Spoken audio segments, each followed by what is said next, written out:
Israel's nuclear arsenal and American foreign policy. Samson Option. Israel's nuclear arsenal and American foreign policy. Seymour M. Hersh. A. Random House, New York. For Elizabeth, Matthew, Melissa, and Joshua. Author's note. This is a book about how Israel became a nuclear power in secret. It also tells how that secret was shared, sanctioned, and, at times, willfully ignored by the top political and military officials of the United States since the Eisenhower years.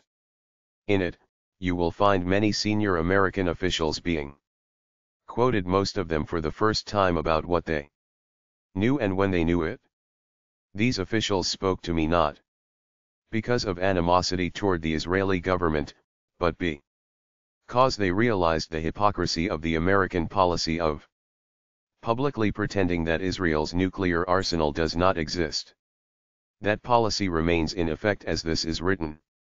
I chose not to go to Israel while doing research for this book. For one thing, those Israelis who were willing to talk to me were far more accessible and open when interviewed in Washington, New York, or, in some cases, Europe. Furthermore, Israel subjects all journalists, domestic and foreign, to censorship.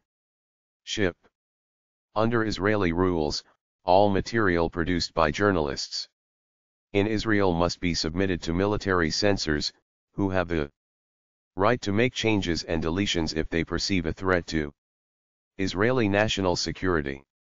I could not, for obvious reasons, submit to Israeli censorship. Those in the past who have broken the rules have been refused re-entry to Israel. Those Israelis who talked were not critics of Israel's nuclear capability, nor would they feel secure without the bomb. They spoke because they believe that a full and open discussion of the Israeli nuclear arsenal and of the consequences of its deployment is essential in a democratic society. Seymour M. Hersh. August 1991. Washington, D.C. Contents. Author's note 9. 1. A secret agreement 3. 2. The scientist 19. 3. The French connection 33. 4. First knowledge 47. 5. Internal wars 59. 6. Going public 71. 7. Dual loyalty 83. 8. A presidential struggle 93. 9 years of pressure 117. 10. The Samson Option 129. 11. Playing the game 143. 12. The Ambassador 159. 13. An Israeli decision 173. 14. A presidential gift 183. 15. The tunnel 195. 12. Contents. 16. Prelude to War 209. 17. Nuclear blackmail 225. 18. Injustice 241. 19. The Carter malaise 259. 20. An Israeli test 271. 21. Israel's nuclear spy 285. 22. An Israeli asset 307. Epilogue 317. Acknowledgements 321. Notes 323. Index 335. Samson Option 1. A secret agreement. America's most important military secret in 1979 was in orbit, whirling effortlessly around the world every 96 minutes, taking uncanny and invaluable reconnaissance photographs of all that lay hundreds of miles below. The satellite, known as KH-11, was an astonishing leap in technology. Its images were capable of being digitally relayed to ground stations where they were picked up in real time for instant analysis by the intelligence community. There would be no more Pearl Harbors. The first KH-11 had been launched on December 19, 1976. After Jimmy Carter's defeat of President Gerald R. Ford in the November elections, the Carter administration followed Ford's precedent by tightly restricting access to the high-quality imagery. Even Great Britain, America's closest ally in the intelligence world, was limited to seeing photographs on a case-by-case basis.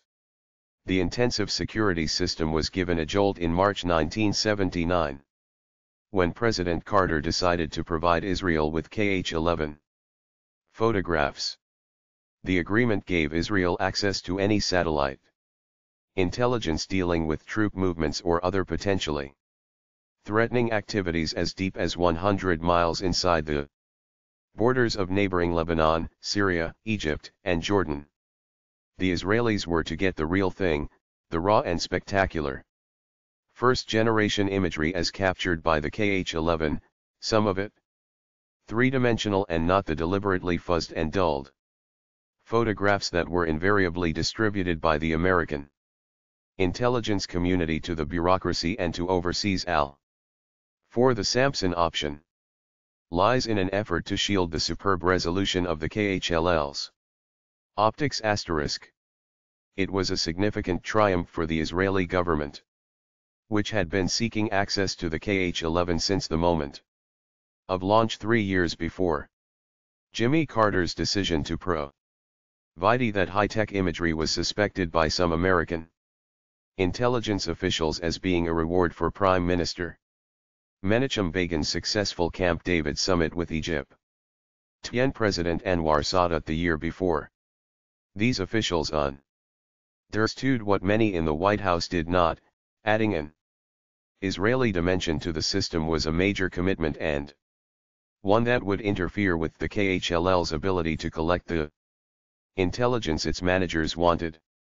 The KH-11 was the most important advance of its time, explained a former official of the National Security Agency, NSA, the unit responsible for all communications intelligence, and every military and civilian intelligence agency in the government seemed to have an urgent requirement for it.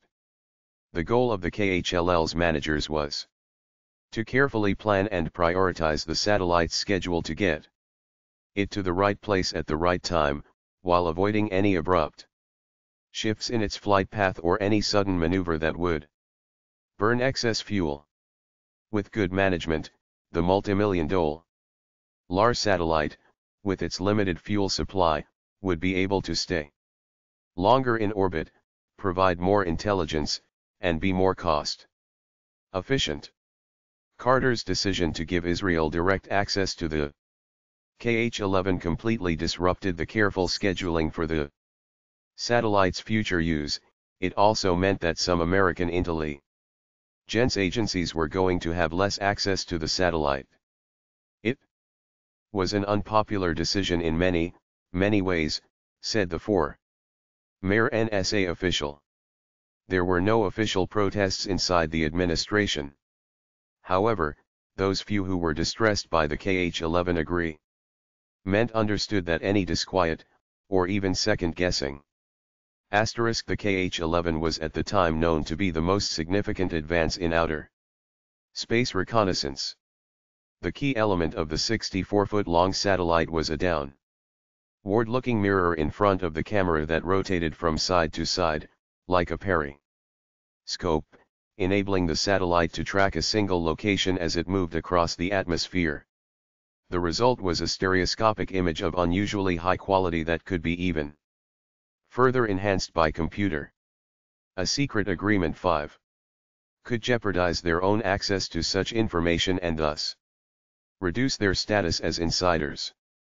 The Israelis, not surprisingly, viewed the KH-11 agreement as a reaffirmation of respect and support from the Carter administration, whose Director of Central Intelligence, retired Admiral Stansfield Turner, had abruptly cut back intelligence liaison with Israel and other friendly nations as part of a restructuring of the Central Intelligence Agency.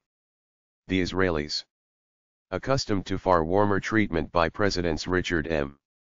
Nixon and Gerald R. Ford, saw the men running the Carter administration as naive and anti-Semitic, as men who perhaps did not fully understand how entwined Israel's primary foreign intelligence service, Mossad, had become with the CIA. During the Cold War, the 1979 agreement on the KH-11 was no less than the 28th in a series of formal Israeli-American cooperative ventures in strategic intelligence since the 1950s. Nothing has ever been officially disclosed about these arrangements, many of which were financed off the books, that is, from a special contingency fund personally maintained by the Director of Central Intelligence. Through the 1960s, for example, one of the most sensitive operations in the agency was codenamed KK Mountain, KK being the CIA's internal digraph or designation for messages and documents dealing with Israel, and provided for untold millions in annual cash payments to Mossad. In return, Mossad authorized its agents to act, in essence, as American surrogates throughout North Africa and in such countries as Kenya, Tanzania, and the Congo. Other intelligence agreements with Mossad revolved around the most sensitive of Israeli activities in the Middle East, where American dollars were being used to finance operations in Syria, and inside the Soviet Union, where the CIA's men and women found it difficult to spy.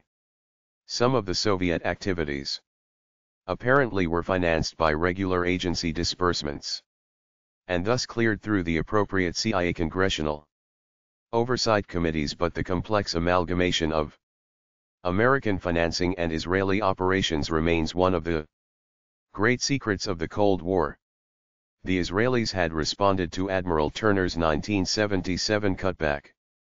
6. The Samson Option.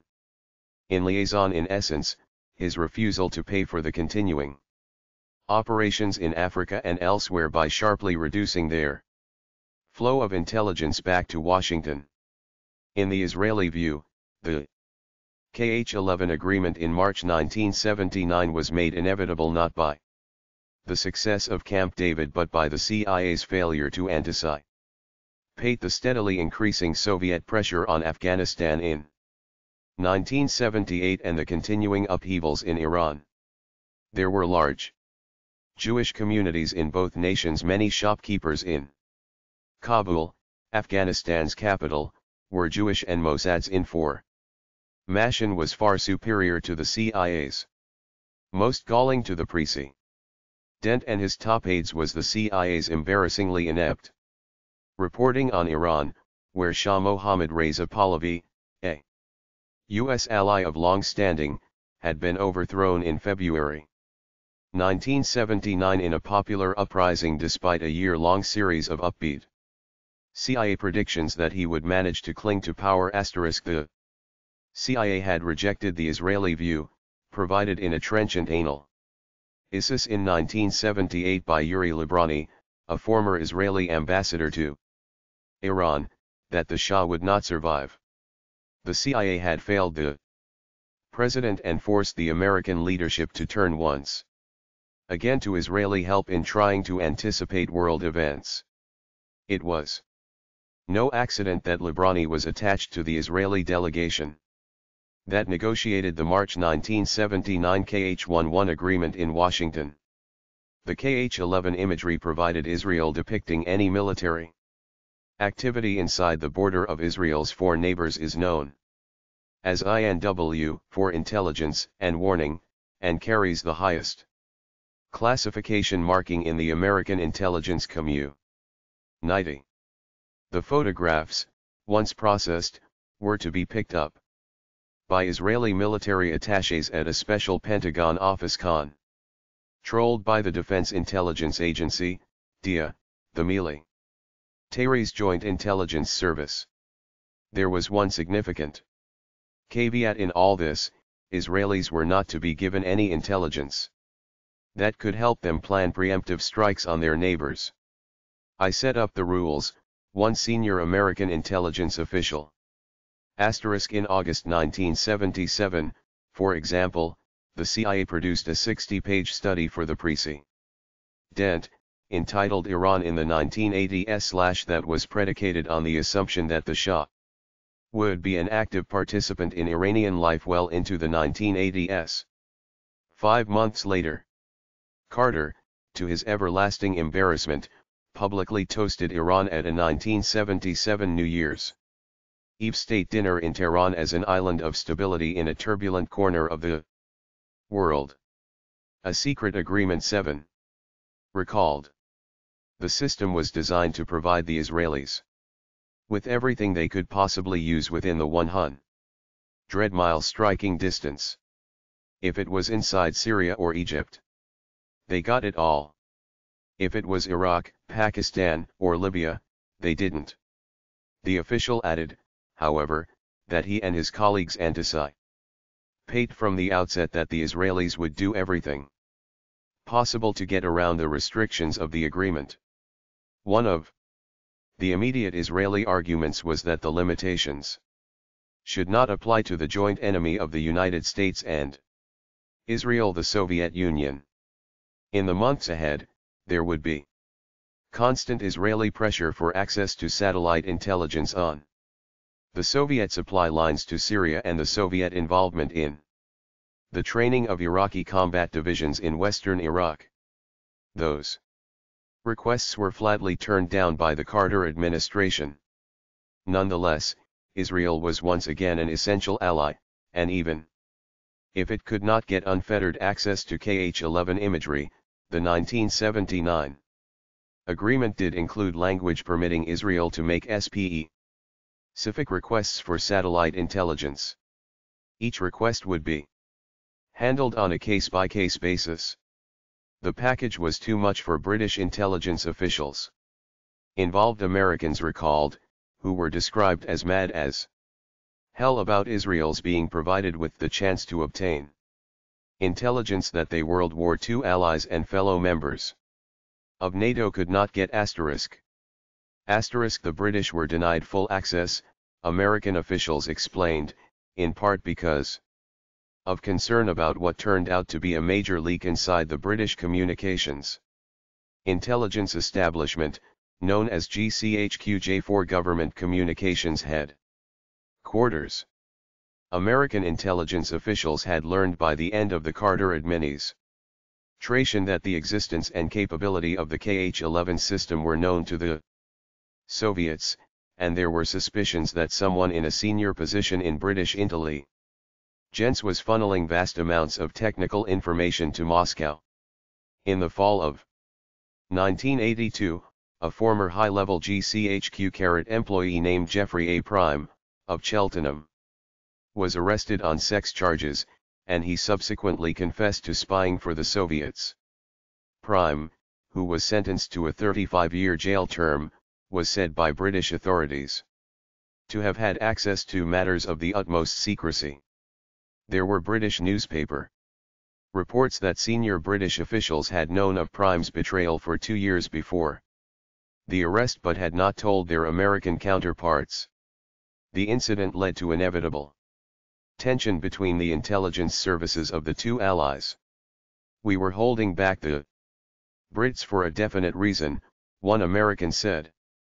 "We knew they had a real problem there and we were very, very sensitive about what we gave them." The stern American position was more than a little offset by the fact that a junior CIA clerk named William T. Cumples had been sentenced to 40 years in jail in 1978 after his conviction for the sale of a top-secret Kh-11 technical manual to the Soviets. Cumples received $3,000 for the manual, which included no Kh-11 photographs and thus presumably did not reveal just how good the satellite's optics could be. The trial of Cumples raised a 8. The Samson Option. Israel, as the British may have suspected, did have a secret agenda in its constant maneuvering for Kh-11 access, but that Agenda only became clear to a few top Reagan administration policymakers in the fall of 1981. The unraveling began with a bombing raid in Iraq. It was a Sunday afternoon in early June 1981, and Richard V. Allen, President Ronald Reagan's national security advisor, was taking it easy, sipping iced tea on the sun deck of his suburban Virginia home and shuffling through a week's worth of unread cables, many of them highly classified. An aide in the White House Situation Room, which is staffed around the clock, telephoned to report that the Israelis had informed Washington that they had successfully bombed the Iraqi nuclear reactor at As-Iraq, 12 miles southeast of Baghdad. Allen immediately telephoned Reagan, who was spending the weekend at the presidential retreat at Camp David, in the nearby Catoctin Mountains of Maryland. The president, he was told, had just boarded his helicopter for the trip back to the White House. "Get him off," Allen ordered.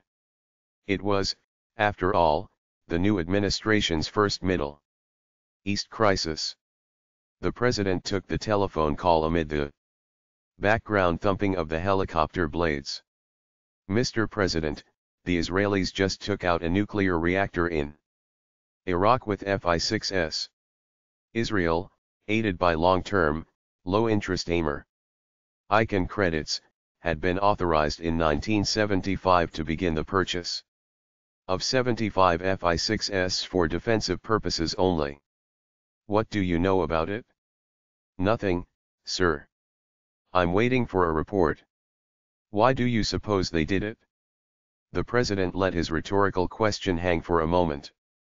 Allen recalled, and then added, "Well, boys will be boys." Asterisk.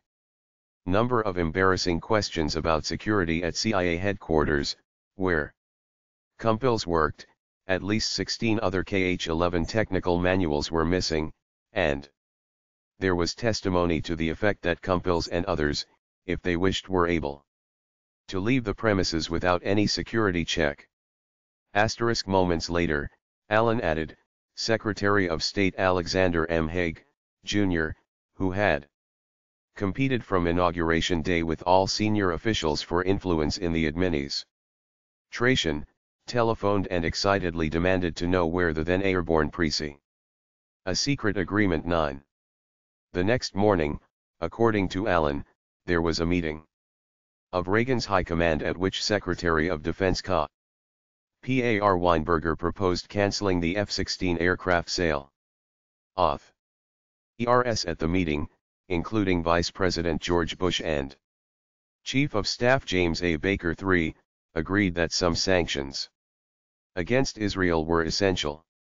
Reagan glanced at Allen at one point and with a gesture made it clear he had no intention of taking any such step. "He rolled his eyes at me," Allen said. The president's private acceptance of the raid was not reflected in the administration's public actions. That afternoon, the State Department issued a statement, said to have been cleared by the President and Secretary of State Alexander M. Haig, Jr., formally condemning the bombing, which cannot but seriously add to the already tense situation in the area. Nonetheless, recalled Allen, Reagan was delighted, very satisfied by the attack on the reactor at As-Iraq. It showed that the Israelis had claws, a sense of strategy, and were able to take care of problems before they developed. Anyway, what did Israel hurt? Haig similarly was forbearing in private. The Israeli bombing triggered worldwide protest, and a few days later the White House announced the suspension of a scheduled delivery of 4 more Fi-6s, a continuation of the 1975 sale. 2 months later, with little fanfare, the administration's real policy emerged, the suspension was lifted and the aircraft were delivered without incident. There was controversy inside Israel, too, over the bombing. which had been debated at the highest levels of the Israeli government since late 1979.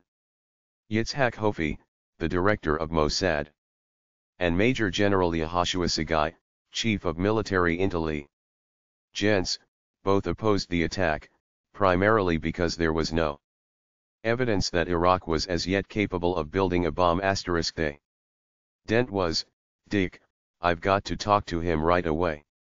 Alan asked why. I've just got to talk to him. Is it about the reactor? Haig said yes. Alan said he was too late, he had just briefed Reagan. What? Exclaimed Haig. How did you find out? Alan laughed at the recollection and added that Haig wouldn't know it, but he had wasted his time in rushing to tell Reagan. The fact is you couldn't score brownie points that way.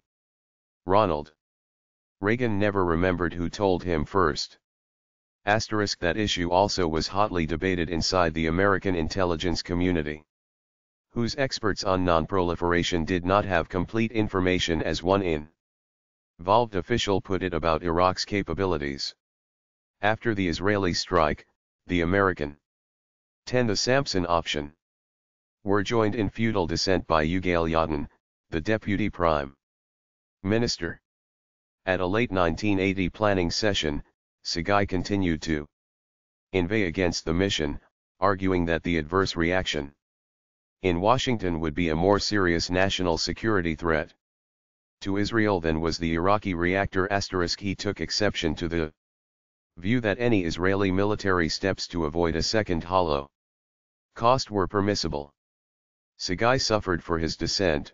The chief of military intelligence was not told of the mission until June 4, 3 days before it was scheduled to take place.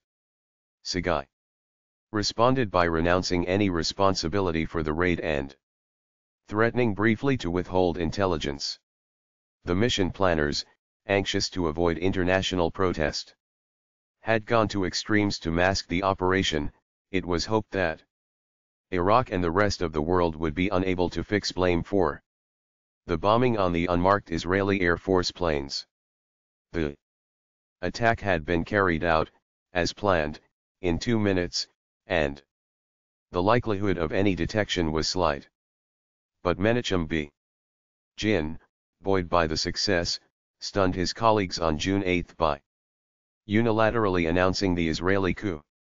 On the next day, as Israel was besieged with protests, the Prime Minister defended the operation and vowed that Israel was ready to strike again, if necessary, to prevent an enemy from developing the atomic bomb.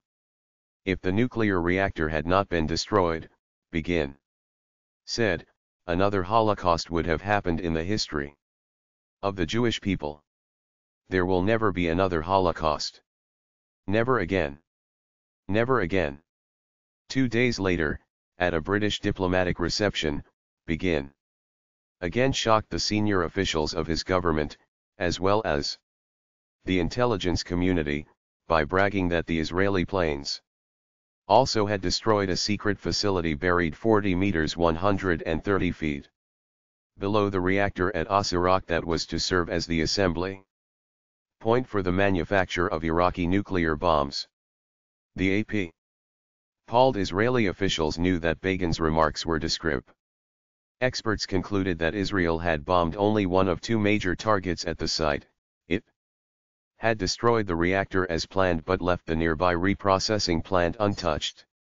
It was in the reprocessing facility that plutonium could be chemically recovered from spent reactor fuel rods. Many in the Israeli military also were glad to see Iraq sink hundreds of millions of dollars into the reactor rather than purchasing more tanks, planes, and other conventional arms. A secret agreement not of the non-existent underground weapons facility at As-Iraq, but of one that did exist in Israel. Begin also told news men at the reception that the Iraqi government had hidden the facility from the International Atomic Energy Agency, IAEA. which had inspected the reactor at Osirak in January 1981, on der provisions of the 1968 Nuclear Nonproliferation Treaty, to which Iraq was a party. Israeli government spokesman attempted to recoup the next day by telling newsmen that Begin had misspoken. The underground facility was only 4 meters, not 40, below the surface. The government's worst fears, however, were not publicly realized in the subsequent days and weeks. Israel's big Jess secret remained a secret asterisk. By 1981, Israeli scientists and engineers had been manufacturing nuclear bombs for 13 years at a remote site known as Dimona, located in the barren Negev region south of Jerusalem. Aided by the French, Israel had constructed a nuclear reactor as well as a separate facility hidden underground for the complex process of chemically separating the reactor's most important byproduct, weapons-grade plutonium. Begin had visited the underground facility at Dimona at least once since becoming prime minister in 1977, and Israeli officials told me had been provided in the days before the raid at Osirak with a detailed memorandum about it. The officials suggested that Begin, in his public remarks, had simply transferred what he had seen and read about Dimona to Osirak. He confused one with the other, said one Israeli, acknowledging that his interpretation was a charitable one. Yitzhak Hofi, the Mossad chief, was not as charitable. 2 weeks after the Osirak bombing, he gave an unprecedented newspaper interview. Hofi was cited only by title in the article, under the rules of Israeli censorship, to complain about politicians who were compromising secret intelligence. There was no doubt in the Israeli intelligence community about which politician Hofi was criticizing. Some American intelligence analysts instantly understood that Begin had made a mistake, but their reports were highly classified and never reached the public. 12. The Samson Option. The secrets of Dimona may have been safe from the Western press, but Dimona itself was facing a much more immediate threat. Israeli officials acknowledged that their intelligence services saw evidence in the days after the June 7 raid that Iraq, obviously seeking revenge, had begun moving some of its Soviet-supplied Scud missiles closer to the Iraq-Jordan border. If the Scuds were to be moved farther west into Jordan, Dimona would be in range of a retaliatory strike by the Iraqis. Unlike the reactor at Osirak, which had not yet begun full-scale operation, Dimona had operated around the clock for 8 months a year to produce and reprocess weapons-grade plutonium for nuclear weapons. An Iraqi strike could scatter deadly radioactive contamination for dozens of miles. Well before the bombing at Osirak, however, Israeli officials had ordered the dome-shaped reactor and underground reprocessing plant at Dimona to cease all operations. Both were kept out of service through the end of the year. The Israeli Air Force was also instructed to keep intelligence aircraft in the sky on a 24-hour alert. There is no evidence that Washington saw or understood any of the Israeli defensive actions. A few British intelligence officials immediately suspected that Israel had used the high-resolution KH-11 photography to target Osirak, and they complained to their American counterparts about it. In essence, one involved American recalled, "They were saying, 'We told you so.'" The brilliant reputation of the KH-11 system was reinforced, ironically, by Israel's successful raid. High-resolution satellite photographs of the destroyed research reactor were on the desks of Washington decision-makers within a few hours of the mission. The British were right, as a subsequent highly secret investigation showed. Israel had gotten much valuable intelligence from the KH-11. There was evidence that William J. Casey, Ronald Reagan's Director of Central Intelligence, had inadvertently played a key role. Casey was an enthusiastic supporter of the imagery sharing program from the moment he took office, and early in his tenure he ordered that the Israeli liaison officers be provided with a private office near CIA headquarters. The goal, apparently, was to give the Israelis direct access to the American intelligence. A secret agreement 13. Gents officers who processed the KH-11 imagery to make sure that all essential intelligence was turned over. Only Israelis, so the reasoning went, would know what was important to Israel. Casey was prepared to show them a little thigh, one high-ranking American official explained. But he didn't roll over and play dead for the Israelis.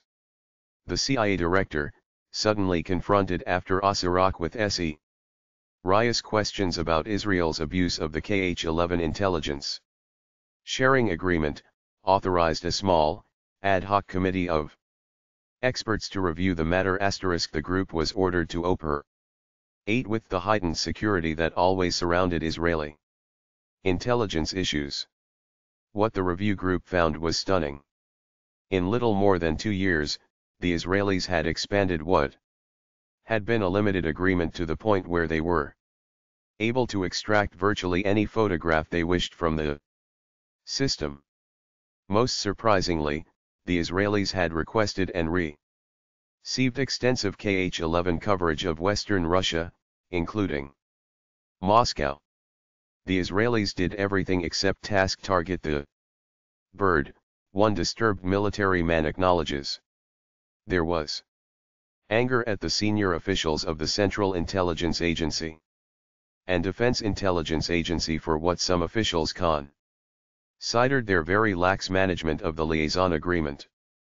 We set up the system and we didn't bother to monitor what the Israelis were doing, the military man said. Liam B. Bader, who was serving in 1979 as Assistant Deputy on Casey had made his first secret trip to Israel as CIA director a few months earlier.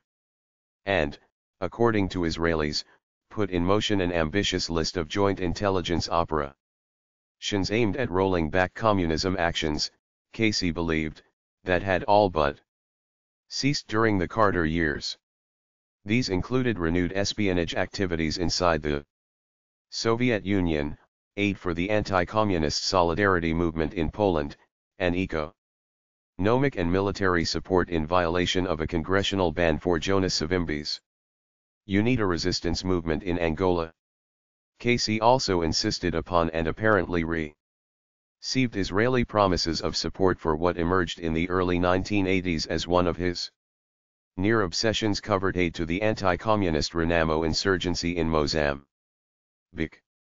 A 1988 State Department study placed the number of civilians murdered by Renamo at more than 100,000, with an estimated 1 million Mozambicans forced into refugee status. Despite the successful visit, Casey was embarrassed and rankled by the fact that his newfound colleagues in Israel had not seen fit to inform him in advance of the planned attack on Asarach. His CIA thus had failed to anticipate the first serious foreign policy crisis in the Reagan administration. Adding to the dismay, surely, was the fact that President Carter, as a security measure, had, shortly after taking office, ordered a freeze on the number of code work clearances in the government. The freeze led to enormous complications throughout. 14. The Samson Option.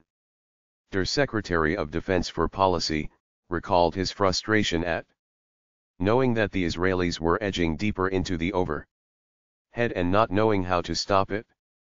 You didn't know where to complain, Bader said. We knew that these guys, the Israelis, had access that went around the colonels and the DEP UD assistant secretaries. If a complaint got to the wrong office, he explained, you might get your head handed back to you. A former high-ranking NSA official recalled his anger upon subsequently learning early in the Reagan administration that Israeli military officers were permitted to attend Pentagon meetings at which future missions and orbital flight paths for the KH-11 were discussed. People who knew about it wanted to puke, the former official said. With the care the KH-11 got everywhere else, this blew our minds.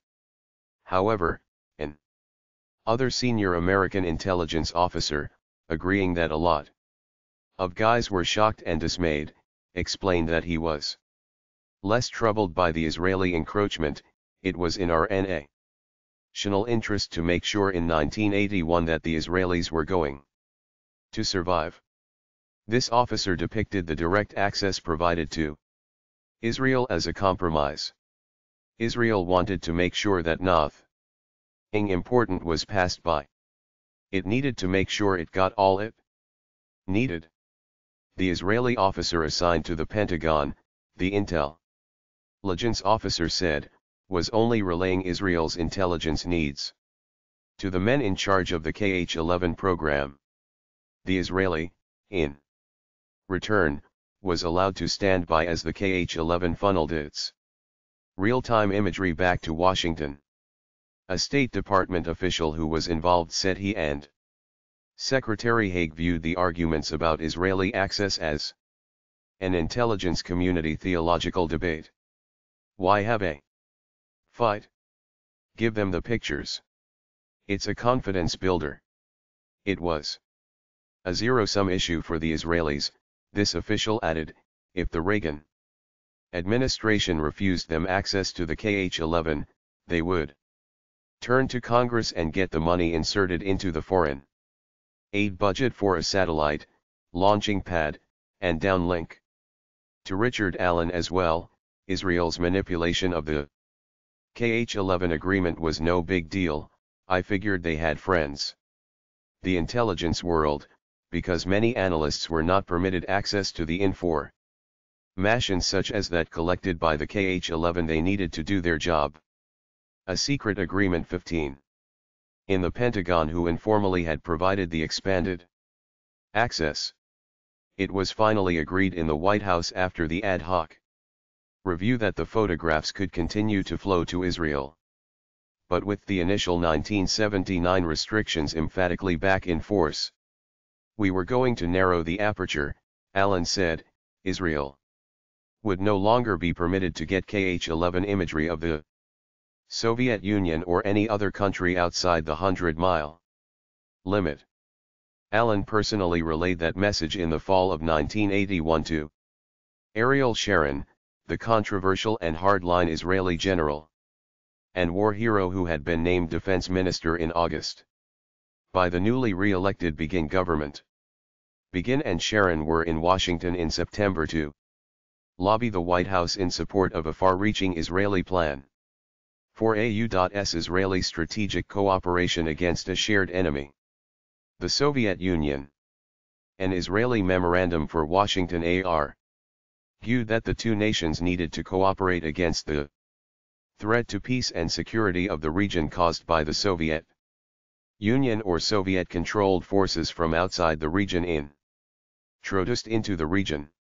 To meet that need, the Israelis sought Reagan's approval for the pre-positioning of American military forces, joint use of airfields, joint planning for military and political contingencies in the Middle East and Persian Gulf, and the U.S. financing of a receiving station, or downlink, for the KH-11 satellite imagery, to be located in Tel Aviv. The Israeli proposals were understandably viewed as excessive and were much watered down during negotiations over the next few months, to Sharon's dismay. Sharon pushed Esp. Chaley hard on the downlink issue, also insisting that the receiving station be dedicated, meaning that the encoded signals to and from the satellite to the downlink could be read only by Israel. The United States thus would be in the untenable position of not being able to know what intelligence the Israelis were obtaining from its own satellite system. It was a preposterous suggestion, and Allen privately told Sharon so. It was rough, Allen recalled. He started bitching about American aid being band-aids and mustard plaster. He kept on saying, "You want to give us band-aids? If that's what you mean by strategic alliance, we're not interested." Allen, a 16 the Samson Option. Strong supporter of Israel, said he wasn't intimidated.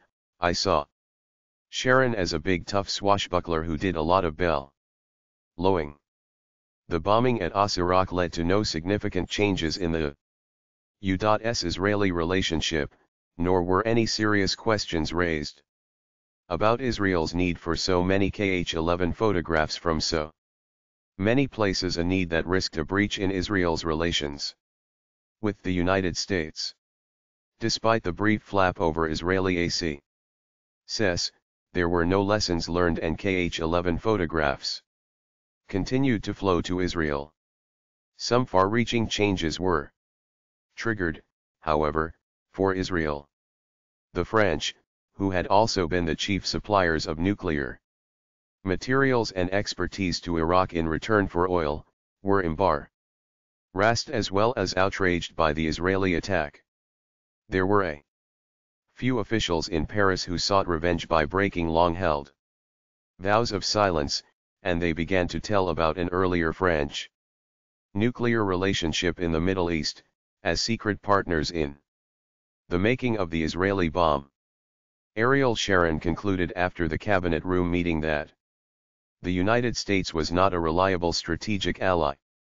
He turned to a clandestine Israeli intelligence agency controlled by his defense ministry, whose operations at the time were not fully understood by Washington, and stood by as it intercepted intelligence on the Middle East and Soviet Union from the most sensitive agencies in America, the kind of intelligence that Israel had been told it would no longer be able to get.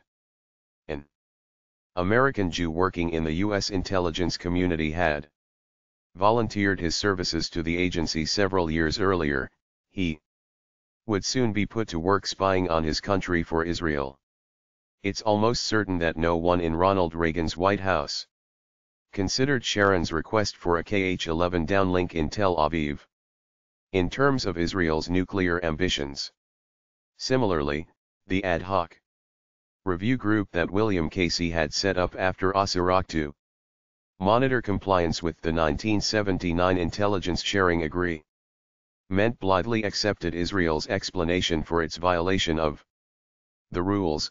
It had obtained the off-limits Kh-11 imagery of the Soviet Union solely to monitor the ongoing supply links between Russia and its allies in Syria and Iraq. A secret agreement 17. Indeed, there were not many, even in the American intelligence community, who understood in 1981 why Israel had leaked satellite imagery of the Soviet Union and why Sharon was so insistent on continued access to that intelligence. Israel was itself a nuclear power that was targeting the Soviet Union with its warheads and missiles. 2. The scientist. The scientific father of the Israeli bomb, its J. Robert Oppenheimer, was a slight, pale, chain-smoking scientist named Ernst David Bergman, a rabbi's son who was a refugee from Nazi Germany. The international scientific community came to know Bergman after Israel's successful War of Independence in 1948. The first Arab-Israeli war, as a brilliant organic chemist and director of the chemistry division at the Weizmann Institute of Science, Israel's preeminent research facility. He was chairman of Israel's Atomic Energy Commission, set up in 1952, and, on those few occasions when he appeared in public, an outspoken advocate of nuclear research for peaceful purposes. Cigarette constantly in hand, Bergman was a picture of charm and wit. At international conferences on nuclear science, his high intelligence Legends seemed obvious. So did Israel's need for nuclear power. There would be no oil available for purchase from Arab neighbors. By 1947, Bergman was telling friends that the large phosphate fields in the Negev Desert contained meager, but recoverable, traces of natural uranium. Within 2 years, a Department of Isotope Research was established at the Weizmann Institute, and young Israeli scientists were being sent abroad to study the new fields of nuclear energy and nuclear chemistry. A joint research program also was begun with the nascent French Atomic Energy Commission. By 1953, Israeli researchers at Weizmann had pioneered a new process for creating heavy water, needed to modulate a nuclear chain reaction, as well as devising a more efficient means of extracting uranium from phosphate fields. 20. The Samson Option. In November 1954, Bergman introduced himself to the Israeli citizenry in a radio address and reported on Israel's progress in peaceful nuclear research. He announced 2 years after the fact that an Israeli Atomic Energy Commission had been established. The next year Israel signed an agreement with the United States, under the Eisenhower administration's Atoms for Peace program, for cooperation in the civilian uses of atomic energy. Washington helped finance and fuel a small nuclear reactor for research, located at Nahal Sarek, south of Tel Aviv. The agreement called for the United States to have inspection rights to the small reactor under the Atomic Energy Act of 1954, which provided for an Israeli guarantee, to be verified by inspections, that the nuclear materials would not be diverted to weapons research. These were years in which David Ben-Gurion, Israel's white-maned old man, who served, with one brief interlude, as Prime Minister and Defense Minister from 1948 to 1963, repeatedly bragged to visitors that Israel would build its own atomic reactor, utilizing its own natural uranium and locally manufactured heavy water. Nuclear energy, Ben-Gurion promised, would soon be producing the electricity and creating the desalinated water needed to make the Negev Desert bloom. Bergman's dream of nuclear power plants was sincere, but it also amounted to a totally effective cover for his drive to develop the bomb. Ben-Gurion was the man in charge of all of this, with the aid of his brilliant young protege Shimon Peres, who was 30 years old when Ben-Gurion appointed him Director General of the Ministry of Defense in late 1953. Bergman's Israeli Atomic Energy Commission, as the public was not told in the radio address, was under the direct jurisdiction of Peres and the Defense Ministry. Nuclear power was not Ben-Gurion's first priority. The desert would glow before it bloomed. These 3 men would find an international ally to help create the bomb and, equally important, would accept from the beginning that the bomb would have to be privately financed by wealthy American and European Jews who shared their dream of an ultimate deterrent for Israel. Any other approach would make the bomb impossible to keep secret. The Scientist. 21. Israel's nuclear bomb ambitions in the early 1950s were not foreseen in Cold War Washington. The United States was preoccupied with the Korean War, economic and social conditions in Europe, the strength of the Communist Party in France and Italy, fears of internal communist subversion, and the continuing political battle with the Soviet Union. There were crises in the Middle East, too. Egypt's corrupt King Farouk was overthrown in a coup in 1952, and a radical new leader, Gamal Abdel Nasser, emerged in 1954 as premier. British troops, after a stay of more than 70 years in Egypt, were on their way out of North Africa. So were the French. By 1955 the French government was facing insurrection from three former colonies, Morocco, Tunisia, and Algeria. Morocco and Tunisia would gain their independence by 1956, but Algeria, whose opposition National Liberation Front, FLN, was strongly supported by Nasser, became the main event. The bloody war, with its 250,000 dead, came close to destroying France over the next 5 years and provided inspiration to Arab revolutionaries throughout the Middle East. Nasser, with his talk of pan-Arabism, also rattled the Israelis, who instinctively turned to the United States. American Jews were Israel's lifeline. Hundreds of millions of American dollars were pouring in every year. Ben-Gurion had tried for years to join in a regional security pact with Washington to somehow be included under the American nuclear umbrella with no success. Israel had publicly supported the American position in the Korean War and secretly went a step further. Ben-Gurion offered to send Israeli troops to fight alongside the United Nations forces in South Korea. President Harry S. Truman said no, apparently in fear of backing into a security arrangement with Israel. The United States, England, and France had agreed in their 1950 tripartite agreement that all three nations would maintain the status quo in the Middle East by not providing any significant quantity of military equipment to Arabs. Israel's position on the Korean War enraged Moscow and led to a rupture in diplomatic relations. The Soviet Union, which had been the first nation to recognize the State of Israel in 1948, would for the next 30 years castigate Israel for its racist and discriminatory treatment of Palestinians and ties to American imperialism. 22. The Samson Option, or Israelis. The Eisenhower administration came into office in 1953 with no intention of changing the policy.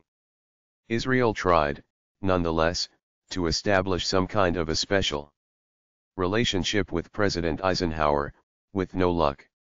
In the mid-1950s, a year-long series of renewed talks on a mutual SECU righty treaty with Washington went nowhere.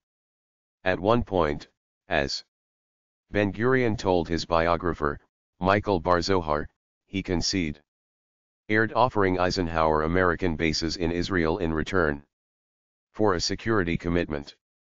That idea was dropped when the talks faltered.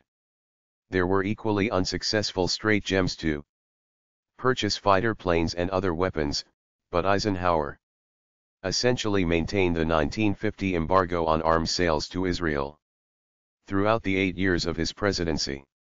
The effect was to limit America's influence in the Middle East and deny Washington a chance to have an impact on Israeli foreign policy. The policy suited the men around Eisenhower, many of them Wall Street lawyers who thought that America's oil supply would be jeopardized by arms trafficking with Israel. Ben-Gurion's private nightmare in these years as his close aides knew was of a second Holocaust, this time at the hands of the Arabs. Israel's only security, Ben-Gurion repeatedly warned, would come through self-defense and self-reliance. What is Israel? He was quoted by an aide as asking. Only a small spot. 1. How can it survive in this Arab world?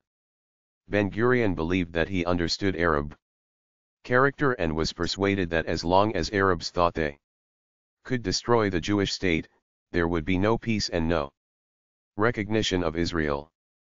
Many Israelis, survivors of the Holocaust, came to believe in Ein Brira, or no alternative, the doctrine that Israel was surrounded by implacable enemies and therefore had no choice but to strike out. In their view, Hitler and Nasser were interchangeable. For these Israelis, a nuclear arsenal was essential to the survival of the state. In public speeches throughout the 1950s, Ben-Gurion repeatedly linked Israel's security to its progress in science. Our security and independence require that more young people devote themselves to science and research, atomic and electronic research, research of solar energy, and the like. He told the Israeli parliament, the Knesset, in November 1955. The scientist 23. Ernst Bergman explicitly articulated the Einbrecher fears in a letter 2 years later. I am convinced that the state of Israel needs a defense research program of its own, so that we shall never again be as lambs led to the slaughter. Ben-Gurion, Shimon Peres, and Ernst Bergman believed that Israel's independent arsenal finally could provide what President Eisenhower would: not the nuclear umbrella. No outsider, not the international scientific community, the Israeli public, nor American intelligence could understand the significance of Bergman's 2 other government portfolios in the early 1950s, as scientific advisor to the Minister of Defense and as Director of Research and Planning for the Defense Ministry. The Israelis in charge of those posts knew Bergman to be the most uncompromising and effective advocate for nuclear weapons, the man most directly responsible along with the French for Israel's status by the end of the 1960s as a nuclear weapons state. Bergman and the French not only got it done in the Negev Desert, but they kept it secret, just as J. Robert Oppenheimer and his colleagues had kept the Manhattan Project undiscovered in the desert at Los Alamos. The young Bergman had been introduced in the early 1920s to the world of the atom as a student of organic chemistry at the Emil Fischer Institute of the University of Berlin. He was on the fringe of a circle of eminent scientists, including Ernest Rutherford in England and Marie Curie of France, who were the cutting edge of what would become an international race in the pre-war years to unravel the mystery of nuclear fission. Bergman's colleagues in Berlin included Hermann F. Mark, an Austrian who later became an eminent chemist and dean of the Brooklyn Polytechnic Institute, and whose son, Hans M., served as Secretary of the Air Force in the Carter administration. We were not theoreticians, recalled Mark, who during Herman Mark was 95 years old when interviewed in 1990 at his son's home in Austin, Texas. Hans Mark, then Chancellor of the University of Texas, was himself no stranger to the world of intelligence and nuclear weapons. As Air Force Secretary, he also wore what is known in the government as the Black Hat. He was head of the Executive Committee, or EXCOM, of the National Reconnaissance Office.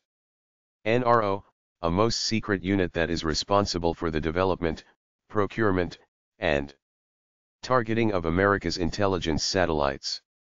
As a nuclear physicist, Hans Mark had 24 the Samson Option. His career published 20 books and more than 500 papers on polymer science. We were interested in making things. The important thing for us was synthetics. First you have to make something nobody else has and then you can use it. While in Berlin, Bergman and Mark worked together and published joint papers on the chemical structure of rubber, paint, and adhesives. Bergman's father was one of the most eminent rabbis in Berlin and a close friend of Chaim Weizmann, the Russian Jewish biochemist and Zionist then living in England. In 1933, when a series of sweeping Nazi decrees made it impossible for Bergman or any other Jew to continue in an academic job in Germany, Weizmann arranged for young Bergman to join him on the faculty at Manchester University in England, where he continued his research on synthetics and his close association with those scientists racing to split the atom. Like Weizmann, Bergman came to the attention of Frederick A. Lindemann, later Lord Cherwell, a German-born Oxford scientist who became Winston Churchill's chief science advisor in the years before World War II. Little is known of Bergman's defense work for the British. Before the war, it is in those years that he first became involved with the defense of Palestine. One of the Weizmann biographies reports that the Haganah, the military arm of the Zionist movement in Palestine, asked Weizmann in 1936 for a chemist to help produce an effective high explosive for use in the underground war against the Arabs and the British. Dynamite was far too dangerous to handle in the climate of the Middle East. Weizmann assigned the mission to Bergman, who got it done, and then signed on as a member of the Haganah's technical committee. In 1939, the biography adds, Bergman traveled to Paris on behalf of the Haganah and shared his findings with the French, whose army was then operating in North Africa. Bergman left England shortly after Germany invaded Poland in the fall of 1939. Weizmann had intervened once again and found him a job with old friends who owned a chemistry. Worked for 12 years beginning in 1955 for the Lawrence Livermore Laboratory in California, one of America's main nuclear weapons facilities. For 4 of those years he served as a division leader in experimental physics. The Scientist 25 laboratory in Philadelphia. It didn't work out, and another old friend from Germany, Hermann Mark, came to his rescue. He had no space, so we invited him to come to Brooklyn. Mark had been driven out of Europe in 1938 and ended up doing research for a Canadian paper company in Ontario. By 1940 he was running a laboratory at the Polytechnic Institute of Brooklyn. 2 years later he became dean of faculty and turned the institute into a haven for Jewish refugees, including Chaim Weizmann. The whole gang came to America, said Mark, who, when interviewed for this book, was the sole known survivor of that period. With the defeat of Hitler, there was one final migration for Bergman, to Palestine to help establish what would become the Weizmann Institute of Science at Rehovot, south of Tel Aviv. Israeli ambitions seemed unlimited. Oppenheimer and his colleagues in the Manhattan Project, including John von Neumann, the mathematician and early computer theoretician, were being wooed unsuccessfully by Weizmann as early as 1947, and were repeatedly asked to spend time doing research in Israel. Bergman was Weizmann's first choice to become director of the institute, but Weizmann's wife, Vera, successfully objected. On the oldest of grounds, she was offended at Bergman's long-standing affair with Hani, her husband's private secretary, whom Bergman eventually married. Bergman instead was named head of the organic chemistry division. He could take solace, if needed, at the eminence of his colleagues. Amos Deshalit, who headed the physics division, subsequently was considered a quantum researcher in a class with Oppenheimer. Oppenheimer's personal papers, on file at the Library of Congress, show that he went to Israel in May 1958 to participate in ceremonies marking the opening of the Institute of Nuclear Science in Rehovot. He also took a military flight with Bergman and Shimon Peres to visit the port city of Eilat at the southern reach of the Negev. According to newspaper reports at the time, Israeli officials who worked in 1958 at Dimona, then in the early stages of construction, recall no visit then or in later years by Oppenheimer. It was Bergman's second missed opportunity to direct a Weizmann Research Institute. Weizmann had been instrumental in the 1930s in setting up Palestine's first research facility, the Daniel Seif Institute. According to Shimon Peres, Weizmann approached Albert Einstein, then teaching at Princeton, and asked him to recommend one of his students to run the institute. Einstein instead suggested Bergman, who didn't get the job for reasons not known. 26. The Samson Option. And Niels Bohr, the Danish Nobel Prize winner. Inorganic chemistry was directed by Aharon Kachalski, later Katsir, who was a specialist in the electrolytic properties of chain molecules and a pioneer researcher in the related field of muscle-powered robotics. Like Bergman, Katsir had a secret life. At his death in 1972, he was one of the driving forces in the then flourishing Israeli nuclear weapons program. There was one final move for Bergman, at Ben-Gurion's request, after Israel's independence in 1948 to the Ministry of Defense, where, under Shimon Peres, Bergman established the nation's first Institute for Defense Research. More than 40 years later, Peres would tell an Israeli newspaper reporter that Bergman, even in 1948, was constantly speaking about a missile capability for Israel. I might be ready to tell the full truth about him in 100 years, maybe, Peres added. We worked 13 years together, perhaps the best years of my life. Without Bergman, insisted Herman Mark, there would have been no Israeli bomb. He was in charge of every kind of nuclear activity in Israel. He was the man who completely understood it, nuclear fission, and then he explained it to other people. Mark became a constant commuter between Brooklyn and Israel after World War II, serving on planning boards and as a scientific advisor to the fledgling Weizmann Institute. He remained close to Bergman and shared his view of the inevitability of Israeli nuclear weapons research. We were both of the same opinion that eventually Israel has to be in full cognizance and knowledge of what happens in nuclear physics. Look, a new type of chemical reaction was discovered at Los Alamos. Whether it's desalination, a power plant, or a bomb, makes no difference, it's still fission. Bergman had made the same point in a 1966 interview, after he was forced out of government service with an Israeli newspaper. It's very important to understand that by developing atomic energy for peaceful uses, you reach the nuclear option. There are no two atomic energies.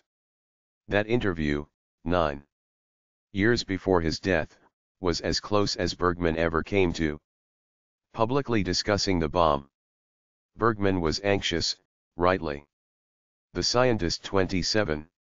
So, said Mark, that there shouldn't be too much talk. It was super secret, just like the Manhattan Project. There was at least one early occasion, however, when Bergman couldn't resist sharing what he knew. Abraham Feinberg, a wealthy New York businessman and ardent advocate of statehood for Israel, was one of Ben-Gurion's most important and trusted allies in the United States. By 1947, Feinberg was playing a major and highly discreet role in fundraising and White House lobbying for Israel as well as for the Democratic Party. He would operate at the highest levels between Washington and Jerusalem for the next 2 decades. Bergman was in New York that fall and, as usual, joined Abe Feinberg and his family at Friday night synagogue services. The group would later return to Feinberg's apartment. Bergman was always hungry, recalled Feinberg.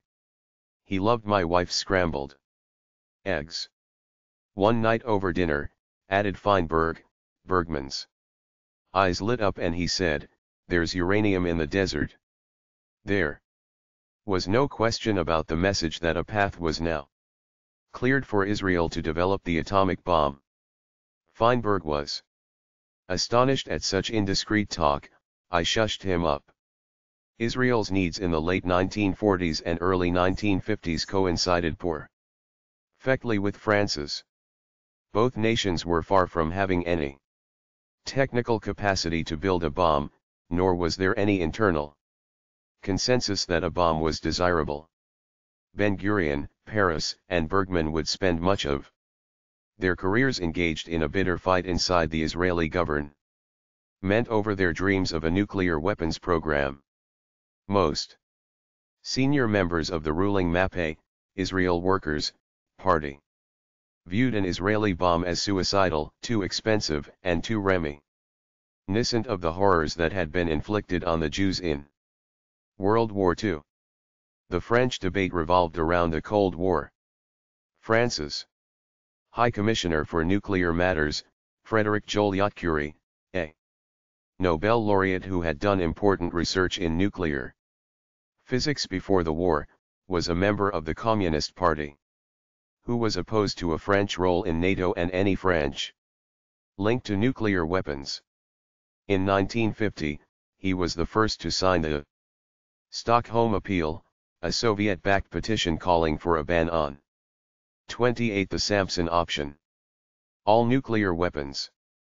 French scientists, despite extensive involvement in pre-war nuclear fission research, had been excluded from a major role in the American and British bomb programs of World War II, and Joliot-Curie's politics kept France isolated. Joliot-Curie was dismissed after signing the Stockholm Appeal, and he was eventually replaced by Pierre Guillaumat, who had served during the war with the French Secret Intelligence Service, and Francis Perrin, a Joliot associate, who in 1939 had been the first to publish a formula for calculating the critical mass of uranium, the amount needed to sustain a chain reaction. The French plowed ahead with no help from the United States, which viewed France's atomic energy mission as being riddled with Soviet agents. Perrin also was important to the Israeli connection. A socialist who fled to England in 1940 at the fall of France, he became friendly with Bergman. How the two met is not known, and traveled to Tel Aviv in 1949. It was after that visit that some Israeli scientists were permitted to attend Saclay, the newly set up French National Atomic Research Center near Versailles, and participate in the construction of Saclay's small experimental reactor. It was a learning experience for the nuclear scientists of both countries. In an unpublished interview with an American graduate student in 1969, Bergman spoke elliptically of the ambitions he shared with Ben-Gurion and Peres for the French-Israeli connection. We felt that Israel needed to collaborate with a country close to its own technical level. First, it was important to train Israeli experts. Then we would decide exactly what sort of collaboration to seek and what kind of contribution could be made in a joint endeavor, considering Israel's capacity, ties and resources. Every effort was to be made to keep cooperation from being entirely one-directional. A critical decision for France, and thus Israel, came in 1951. When, over the objections of Perrin, Guillaumat authorized the construction of a natural uranium-fueled reactor capable of producing, after chemical reprocessing, about 22 pounds of weapons-grade plutonium a year. The chain reaction would be moderated by graphite, a technique used by the United States and the Soviet Union in their huge plutonium. The scientist 29 producing reactors. Surveyors had found large deposits of Ural uranium a few years earlier near Limoges, in central France, and that discovery made it easy for Guillaumat and Perrin to discard an alternative method for powering the reactor using uranium that had been artificially enriched. Enriched fuel, if available at all, would have to be imported, since French technicians did not yet know how to enrich natural uranium, but relying on foreign suppliers and inevitable international controls would rob France of any chance to achieve its basic goal of atomic independence. France. Charles de Gaulle wrote in his World War II memoirs, cannot be France without greatness. The decision to produce weapons-grade plutonium would irrevocably propel France down the road to a nuclear bomb, as Guillaume, Perrin, and the Israelis had to know, but the French public and its military leaders did not. Construction began the next year at Marcoule, in the south Rhone Valley. Saint-Gobain Techniques Nouvelles, SGN. A large chemical company, subsequently was granted a contract to build a chemical reprocessing plant on the grounds at Marcoule. Such plants are the critical element in the making of a bomb. The natural uranium, once burned, or irradiated, in the reactor, breaks down into uranium, plutonium, and highly toxic wastes. The irradiated fuel needs to be transported, cooled, and then treated before the plutonium can be separated and purified. These steps can be accomplished only by remote control and in a specially built separate facility, the reprocessing plant, containing elaborate and very expensive physical protection for the workforce. Bergman's men were able to contribute to all of this. There was renewed controversy inside Israel over the constantly expanding Israeli presence in France, but Ben-Gurion held firm. In 1952, Shimon Peres told an Israeli interviewer, "I was alone as favoring the building of an Israeli nuclear option. I felt terrible. Everyone was opposed, only Ben-Gurion said, 'You'll see, it will be okay.' There were people who went to Ben-Gurion and told him, 'Don't listen to Shimon, he and Bergman are spinning tales. Israel won't be able to launch a project like this.' They said, 'Buy from the Canadians, from the 30 the Samson Option. Americans.' But I wanted the French, because Bergman was well known among the community of French atomic scientists. French officials reciprocated the Israeli trust. Israeli scientists were the only foreigners allowed access throughout the secret French nuclear complex at Marcoule. Israelis were said to be able to roam you at will. One obvious reason for the carte blanche was the sheer brilliance of the Israeli scientists and their expertise, even then, in computer technology.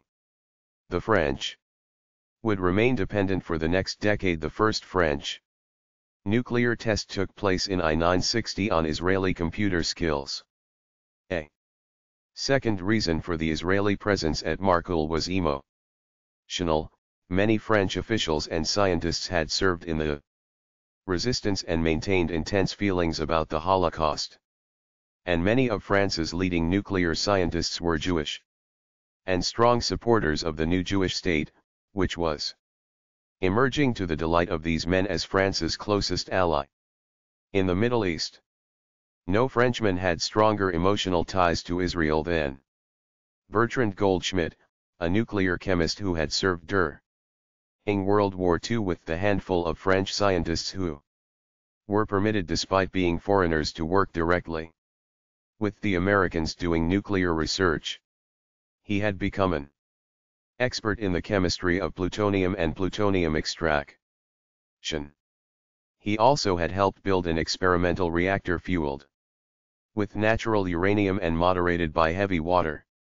As a first-rate chemist, he had been offered a chance to stay in the American bomb program after the war, but instead chose to return to France and join its Atomic Energy Commission. After intense negotiations, American security officials permitted him to do so, but refused to release him from his wartime pledge of secrecy.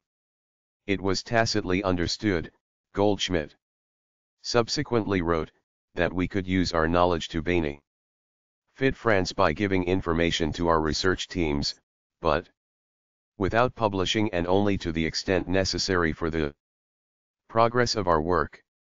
That was a reasonable compromise, and one that was quickly disregarded. Goldschmidt was a Jew whose family had suffered, as had most Jewish families in Europe, during the war. His ties to the scientist 31. Israel were heightened by marriage. His wife was a member of the eminent Rothschild banking family, whose contributions to Israel and Jewish causes were measured in the tens of millions of dollars. Goldschmidt and his wife had made the pilgrimage to Israel in the early 1950s and been taken by Ernst Bergman for a memorable meeting with Ben-Gurion at his frame home in the Negev. By then, Goldschmidt was serving as director of chemistry for France's Atomic Energy Commission. In the 1970s he would become a widely respected French spokesman on nonproliferation and other international atomic energy issues. He also was among the few outsiders permitted to visit the completed reactor at Dimona in the 1960s, then a classic example of illicit proliferation. We weren't really helping them, the Israelis, Goldschmidt explained years later. We were just letting them know what we knew without knowing where it would lead. We didn't know ourselves how difficult it would be. The important fact to understand, he added, with some discomfort, is that in the 50s and 60s having a nuclear weapon was considered a good thing, something to be congratulated for. Not like the stigma it is now. By 1953, his scientific team at the Weizmann Institute had developed the improved ion exchange mechanism for producing heavy water and a more efficient method for mining uranium. Both concepts were sold to the French. The sales led to a formal agreement for cooperation in nuclear research that was signed by the two nations. Goldschmidt recalled that Bergman himself came to France to negotiate the mining sale with Pierre Guillaumat. He demanded 100 million francs for the new process, but refused to describe it fully in advance, claiming that if we had a long discussion about atomic energy, Goldschmidt recalls. Ben-Gurion asked me how long would it take for nuclear desalination to make the Negev Desert bloom. A favorite Ben-Gurion question. I said 15 years. He started scolding me and said if we brought in all the Jewish scientists we could do it much faster. Israel's much ballyhooed breakthrough in heavy water production, which involved distillation rather than the previously used electrolysis method, was a disappointment. However, the procedure did produce heavy water far more easily and much more cheaply than other methods, as advertised, but also much more slowly. 32. The Samson option. He did so it would lose half its value. There was an impasse. Finally, said Goldschmidt, Guillaumat told me, I have the greatest respect for those people, and we bargained. Bergman settled for 60 million francs. Israel would remain on a cash and carry basis with the French in its nuclear dealings. 3. The French connection. In late 1953, a disillusioned Ben-Gurion, convinced that Israeli society was losing its pioneering, volunteerist spirit, retired to his desert kibbutz at Sde Boker, in the Negev, near the future site of Dimona. He believed he could revive that spirit and set an example by resettling in the desert with his wife. His political control over the Mappé party remained total. However, like that of a mafia don, and the government that was left behind was one of his creation. Ben-Gurion would be replaced by not one but two people, for he decreed that his jointly held positions of Prime Minister and Defense Minister be separated. Ben-Gurion then appointed Moshe Sharett as the new prime minister. No two men could have differed more in their approach to the Arab question. Sharett, who had lived in an Arab village as a child and who, unlike Ben-Gurion, spoke Arabic, believed that peace with the Arab world was possible, but only through military restraint and with the possible intervention of the United Nations. As Prime Minister, he would begin secret peace negotiations with Nasser. Before leaving office, Ben-Gurion also designated Pinhas Lavon, more hardline than Sharett on the Arab question, as the new defense minister. His goal, obviously, was to ensure that Sharett's views would not go unchallenged. Ben-Gurion also arranged for another hardliner, Moshe Dayan, to become the new army chief of staff. Shimon Peres would stay on the job as Director General of the Defense Ministry. He was a known Ben-Gurion favorite. Ben-Gurion's concerns about Sharett did not extend to the nuclear question. Sharett, as his voluminous personal diaries, as yet unpublished in full in English, make clear, shared the 34 the Samson option. Old man's ambition for the enterprise, without sharing Ben-Gurion's confidence in Bergman. In one typical entry, Sharett wrote off Bergman as a chemist sunk in research and teaching with no ability to oversee the problem, one of many synonyms for the bomb. Bergman's lack of administrative skills, added Sharett, would limit and disrupt the horizons of the enterprise and sabotage its development. How to handle the Arab question was the dominant issue. However, and over the next year there was inevitable tension as Dayan and Peres, in almost constant contact with Ben-Gurion at his kibbutz, sought to stifle Sharett's dovish policies and his secret talks with the Egyptians. Scandal broke in mid-1954, when Egyptian authorities announced the arrest of an Israeli spy ring that had bombed and sabotaged American, British, and Egyptian targets earlier in the year in what became known as the Lavon Affair. The goal of the bombings had been to derail pending British and American negotiations and possibly rapprochement with the Nasser government. Egypt was to remain isolated from the Western powers. An internal Israeli investigation was unable to determine who had given the order for the sabotage activities, and Sharett, who had not known of the operation, accepted Lavon's resignation in January 1955. Ben-Gurion was recalled a few days later from retirement to replace Lavon as defense minister. Sharett remained as prime minister, although there was little doubt about who would be running the government. The old man's immediate public mission was to restore the army's morale and the citizens' confidence in the government. He entered office, however, more convinced than ever that a policy of military reprisal was essential. Any interference with defense planning, he warned Sharett in writing, would force him once again to resign and call for new elections. 6 days. Lavon, one of the intellectual leaders of the Mappé party, maintained that Dayan and other witnesses against him in the various internal Israeli inquiries had perjured themselves in an effort to shift the blame to him alone. He was exonerated by a cabinet committee inquiry 7 years later. Sharett, in his diaries, made it clear that he was convinced that Dayan was involved in both the original unauthorized operations inside Egypt and the subsequent attempt to shift the blame to Lavon. Any involvement of Dayan, of course, inevitably raises the possibility that Ben-Gurion had personal knowledge of the operation and, in fact, had approved it. The French Connection 35.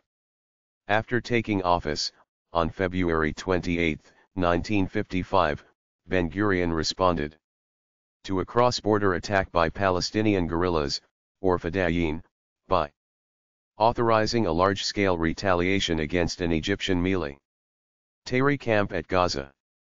The Israeli attack, which killed 36 Egyptians and Palestinians, was led by Lieutenant Colonel Ariel Sharon, whose reputation for skill and brutality already was well established. The Gaza attack escalated what had been a series of skirmishes into something close to guerrilla war.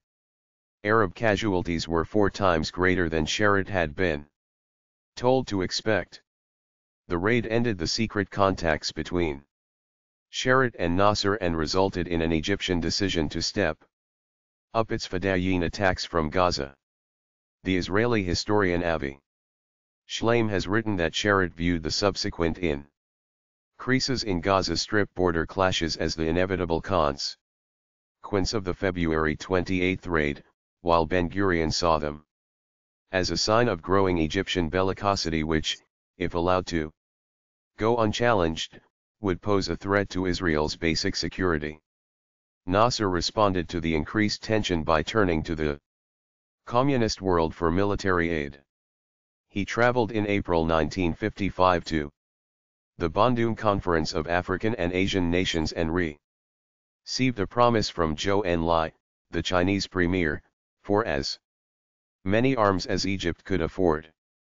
In July, Soviet delegations arrived in Cairo to offer military aid. In September, Nasser announced that Egypt would receive the staggering total of 200 modern Soviet bombers, 230 tanks, 200 troop carriers, and more than 500 artillery pieces. Soviet advisors also were promised. In Tel Aviv, there was dismay. Israel's Third Temple was in danger. Ben-Gurion, still denied American support, turned anew to the French. The Israelis wanted more than guns. The French had their needs, too. In late 1954, the coalition government led by Pierre Mendès France, one of 14 coalitions that held office during the chaotic Fourth Republic, had granted authority for a nuclear the First Temple and Jewish state, as every Israeli schoolchild knows, was destroyed in 537 BC by the Babylonians. The Second Temple was destroyed by the Romans in AD 70, although Jews continued to live in the area through the centuries. Modern Zionist resettlement of Palestine began in the 1880s, and Jews had become a political force in Palestine by 1917, when Britain, in the Balfour Declaration, pledged to establish in Palestine a national home for the Jewish people, with safeguards for the other, i.e., Arab, inhabitants. 36. The Samson Option. Weapons Planning Group to be formed inside the French Atomic Energy Commission. Senior officials of the Ministry of Defense thus were brought into nuclear planning for the first time. Many French military men had been skeptical of an independent nuclear deterrent, but that attitude was changed by France's disastrous defeat at the hands of Ho Chi Minh at Dien Bien Phu, North Vietnam, in 1954, and the subsequent lapse of French colonialism in the wars of liberation in North Africa. It was clear to many Frenchmen that France could not depend on its NATO allies to protect purely French interests. This was especially true in Algeria, where the bloody revolution and French repression were turning the Kasbahs and deserts into a killing field. In January 1955, the French government fell again and a new socialist government headed by Guy Mollet assumed power. Mollet took a much harder line on the war in Algeria and those Arab leaders, such as Nasser, who supported the revolutionary IES. Israel, which had been intensively waging guerrilla war against Egypt, was now widely seen as one of France's most dependable allies. Mollet agreed later in the year to begin secretly selling high-performance French bombers to Israel. The sales, arranged by Shimon Peres, were from one defense minis. Try to another, with no diplomatic niceties and no involvement of the French or Israeli foreign ministries. Arms continued to flow from France to Israel for the next 12 years. In return, Israel agreed to begin sharing intelligence on the Middle East, the United States, and Europe with the French. The Israeli intelligence networks in North Africa were particularly good, former Israeli officials recalled, because the Jews there tended to live and work as merchants and businessmen in the Arab quarters. Of special significance were the more than 100,000 Jews in Algeria, many of them trapped by the violence and irrationality of both sides.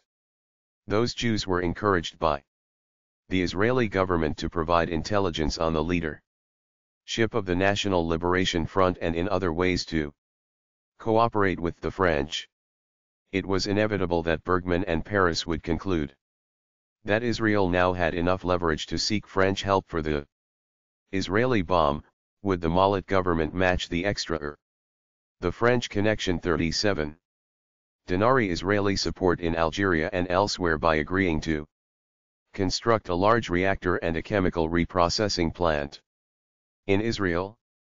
The Israelis understood that no plutonium weapon could be made without a reprocessing plant, and they also understood that the construction of the plant would be impossible without a French commitment. The French Atomic Energy Commission was scheduled to begin construction in mid-1955 on its own chemical reprocessing plant at Marcoule, and Israeli scientists had been involved at every step along the way. Having the French say yes could, ironically, trigger a crisis inside the top ranks of the Israeli government. A French commitment would force Peres and Bergman to inform the cabinet that Israel was going to build a secret nuclear complex. There already were plenty of objections from those few who knew. Levi Eshkol, the finance minister, shared Ben-Gurion's belief in Ein Brira, but also was convinced that a nuclear-armed Israel would be financial madness. Eshkol would hold on to that view after becoming prime minister in 1963. There were concerns other than financial among the Israeli leadership. How could Israel keep the reactor secret? Was it moral for Israel, whose citizens had suffered so much from indiscriminate slaughter, to have a weapon of mass destruction? What would the American government say? Would America continue to be the land of deep pockets? The nuclear advocates got a huge break in September 1955. The Canadian government announced that it had agreed to build a heavy water research reactor for the Indian government. The Canadian offer included no provision for international inspections, since no international agreement on nuclear safeguards had yet been promulgated. India promised to utilize the reactor only for peaceful purposes. There was now international precedent for an Israeli reactor. In late 1955, a new Israeli government was formed with Ben-Gurion once again serving as both defense minister and prime minister. Moshe Sharad, despite misgivings, stayed on as foreign minister. National elections that summer had eroded the Mappé plurality in the Knesset and provided more evidence that the Israeli public was dissatisfied with the dovish policies. 38 The Samson Option sought Moshe Sharad *, an American attempt, authorized by Eisenhower, to mediate a settlement between Nasser and Ben-Gurion failed early in 1956 when the Egyptian president refused to negotiate directly with Jerusalem and presented demands, as many Israelis thought, that he knew to be unacceptable. A few months later, the long-standing direct talks between Jerusalem and Washington also collapsed. There would be no American security agreement with Israel. On June 10, Ben-Gurion risked General Moshe Dayan to open secret negotiations with Paris on a joint war against Egypt. In July, Nasser, as expected, nationalized the Suez Canal, bringing the outraged British government into the secret planning for war. Shimon Peres was now shuttling between Paris and Tel Aviv on behalf of Ben Gurion. The line between public policy and personal diplomacy was eroding daily, to the muffled protests of many inside each government.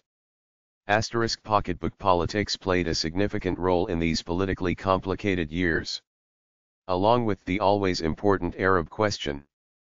Within the labor movement there were three main parties, the dominant one MAPE, the most centrist and pragmatic faction of Israel's socialist Zionist movement.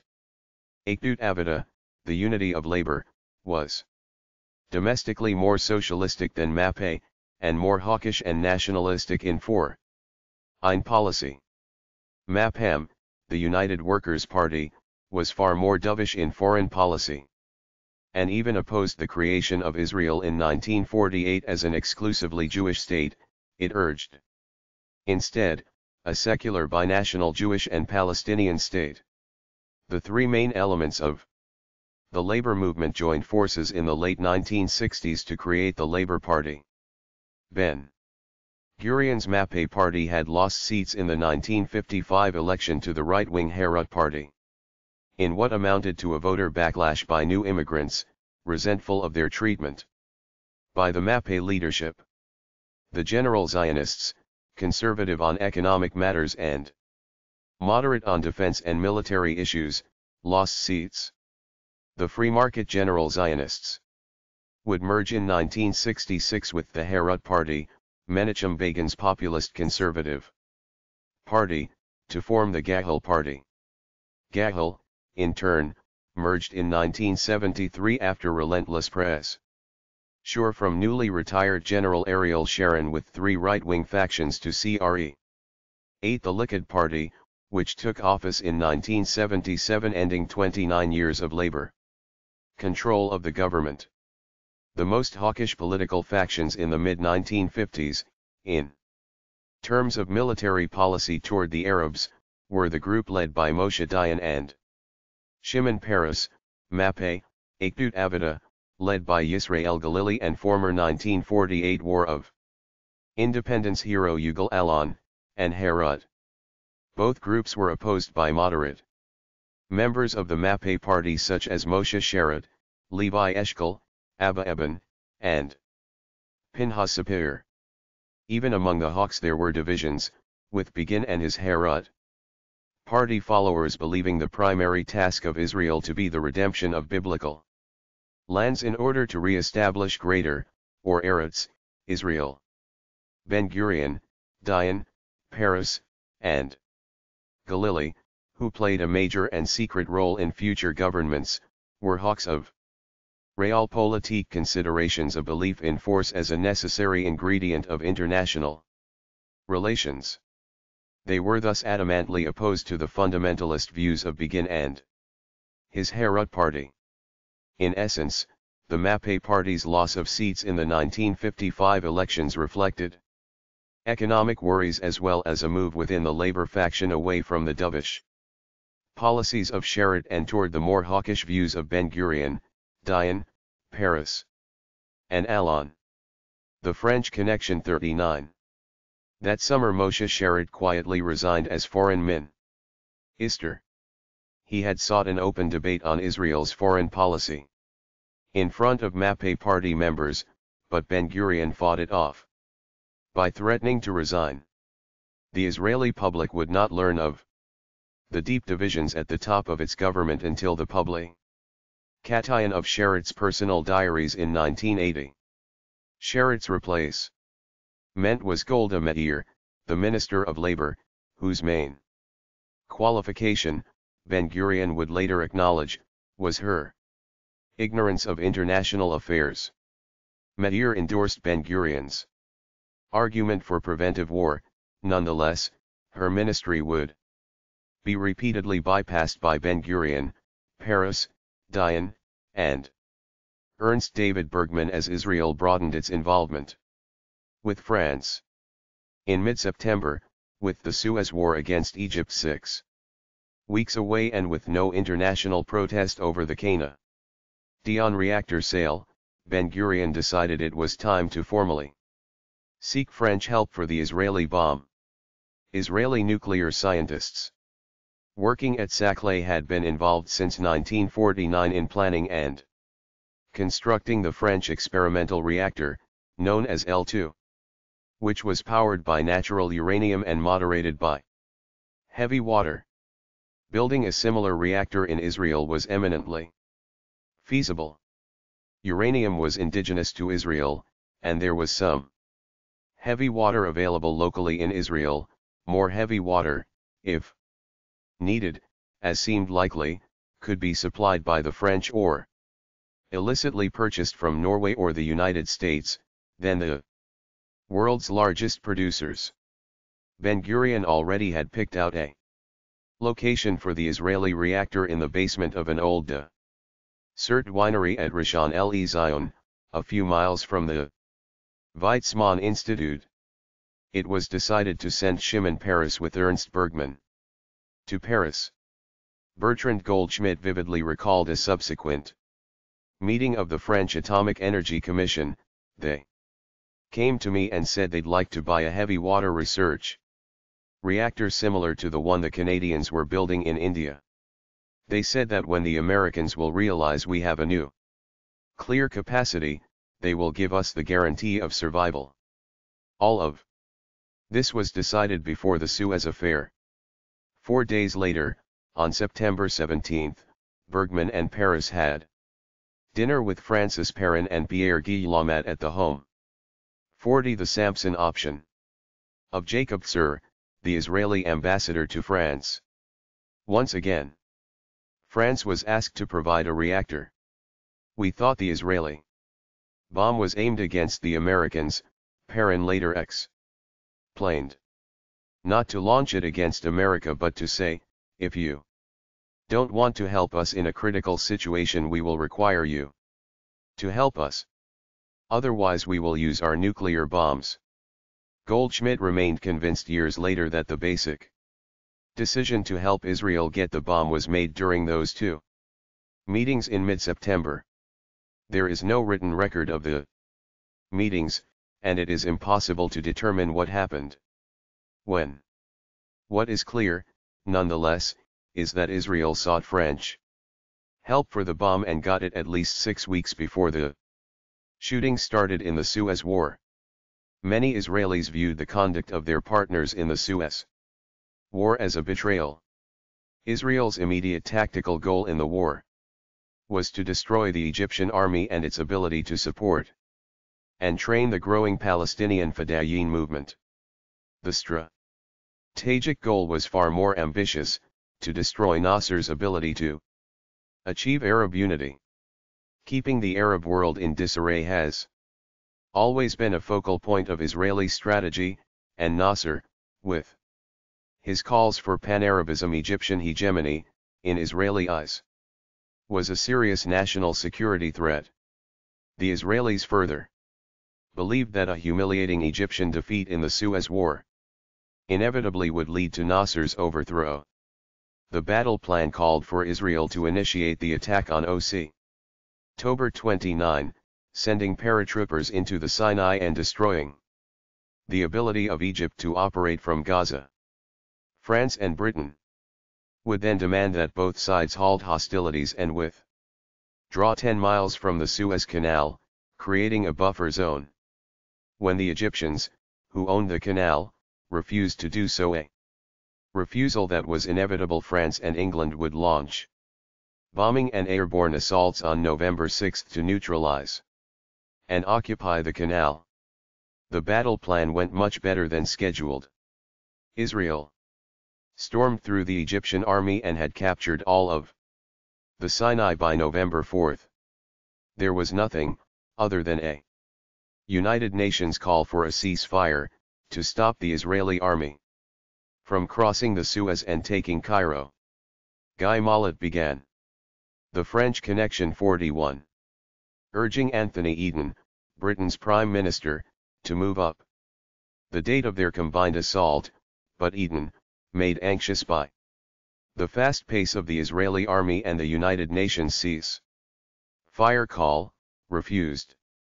The British and French finally landed, as pre-arranged, on the morning of November 6 at Port Said, only to stop again when the Soviet Union, then involved in the bloody suppression of the Hungarian Revolution, issued what was perceived in Israel to be a nuclear ultimatum in separate notes to Ben-Gurion, Mollet, and Eden.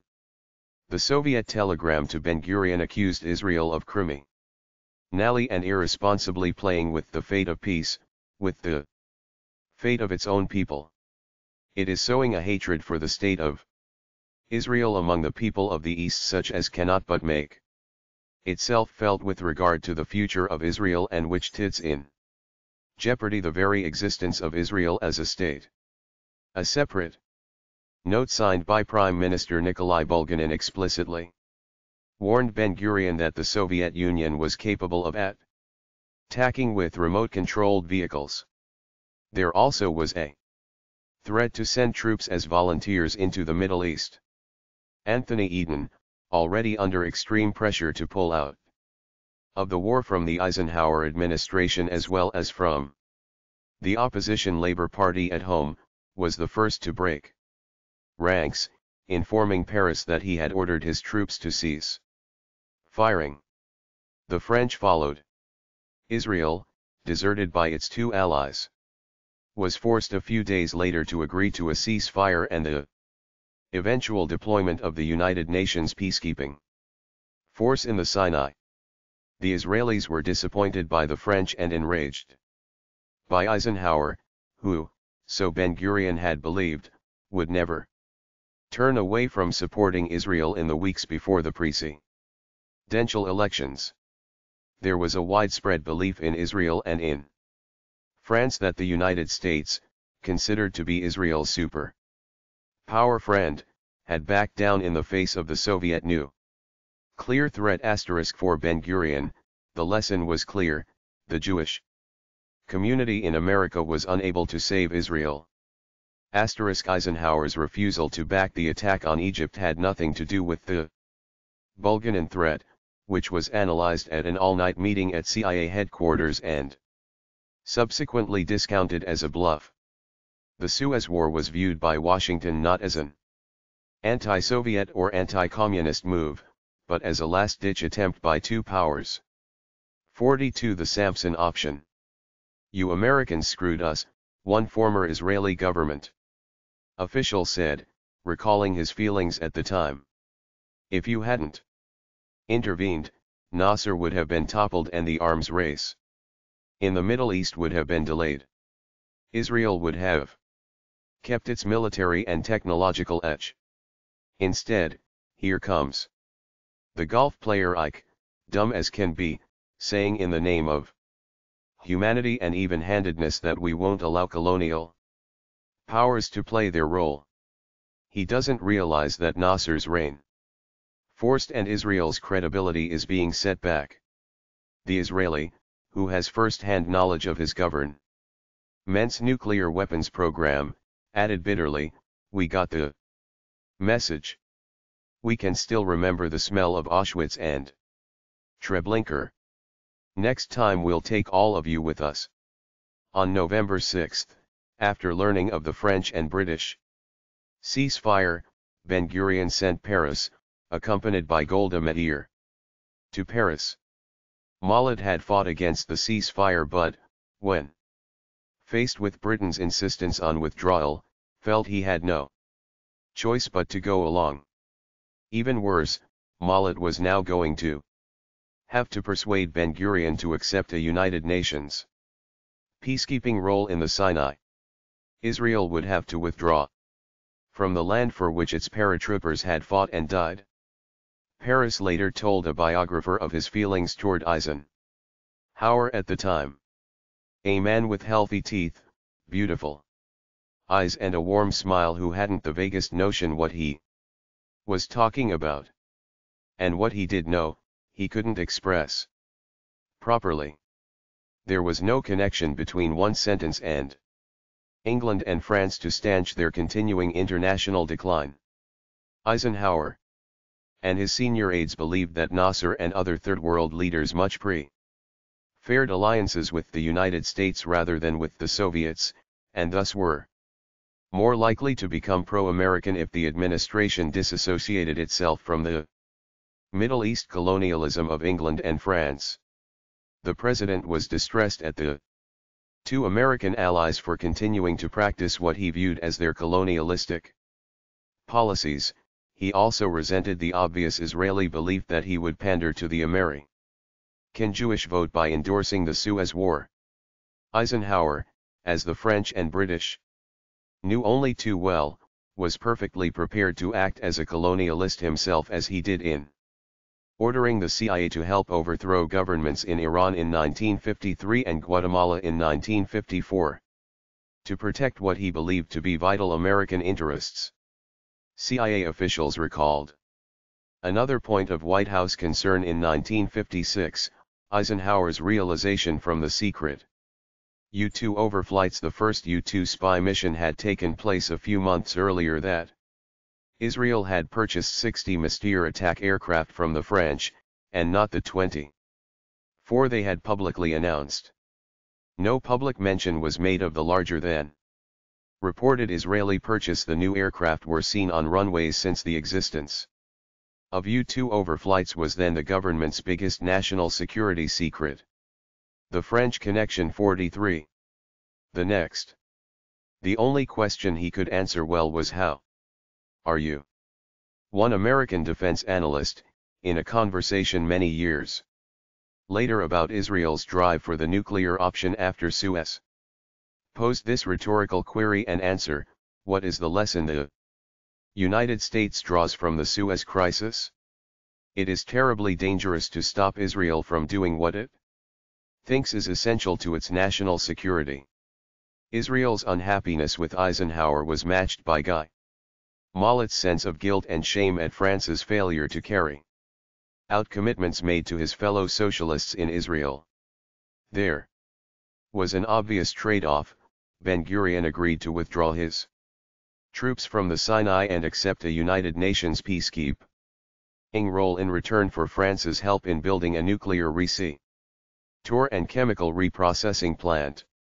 Israel was no longer interested in an experimental reactor, such as at Saclay, but in the real thing, a reactor patterned after Marcoule. Mollet, obsessed with the consequences of France's failure, was quoted as telling an aide at the time of meetings with Paris and Metier, "I owe the bomb to them. I owe the bomb to them."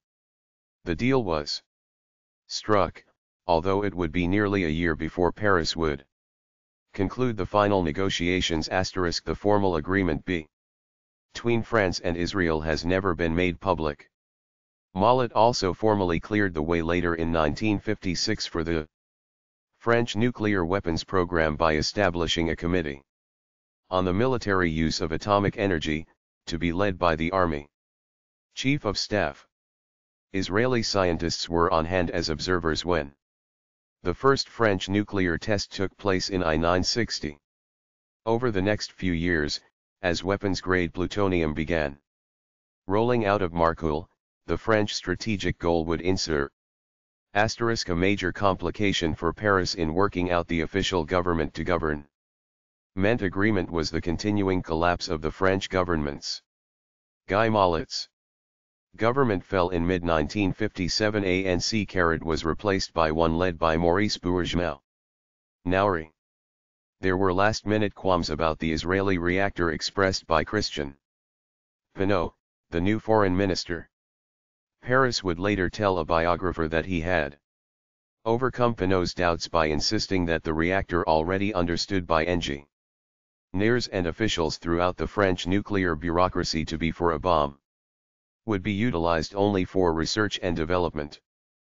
Pinot's meeting with Paris and his signed authorization for the reactor came in late September 1957, precisely at the time that the bourgeoisie administration, that is, Pinot's government, was being voted out of office by the French National Assembly. In essence, the formal authorization for Dimona was signed by an official who was already out of office. 44. The Samson Option. 48. The lesson learned in Suez: avoid reliance on the United States and the NATO allies. The nuclear tests in the South Pacific, although marred by misfires, enabled France to develop its nuclear deterrent, the force de frappe, by the mid-1960s, with ambitions not reached until the 1980s of independently targeting the Soviet Union with intercontinental missiles. Charles de Gaulle would stun Washington and its allies by pulling France out of NATO in 1966. The intellectual spokesman for the French nuclear program was a retired general named Pierre Gallois, whose argument, as eventually published, came down to this: when two nations are armed with nuclear weapons, even if they are unequally armed, the status quo is unavoidable. The Soviets would conclude, so Gallois's reasoning went, that there was no military target in Paris or anywhere in France that was worth the risk of having one nuclear bomb falling on Moscow. A nuclear-armed France would no longer need to wonder, as did all of Europe, whether the United States would come to its defense and risk a Soviet retaliation in a nuclear crisis.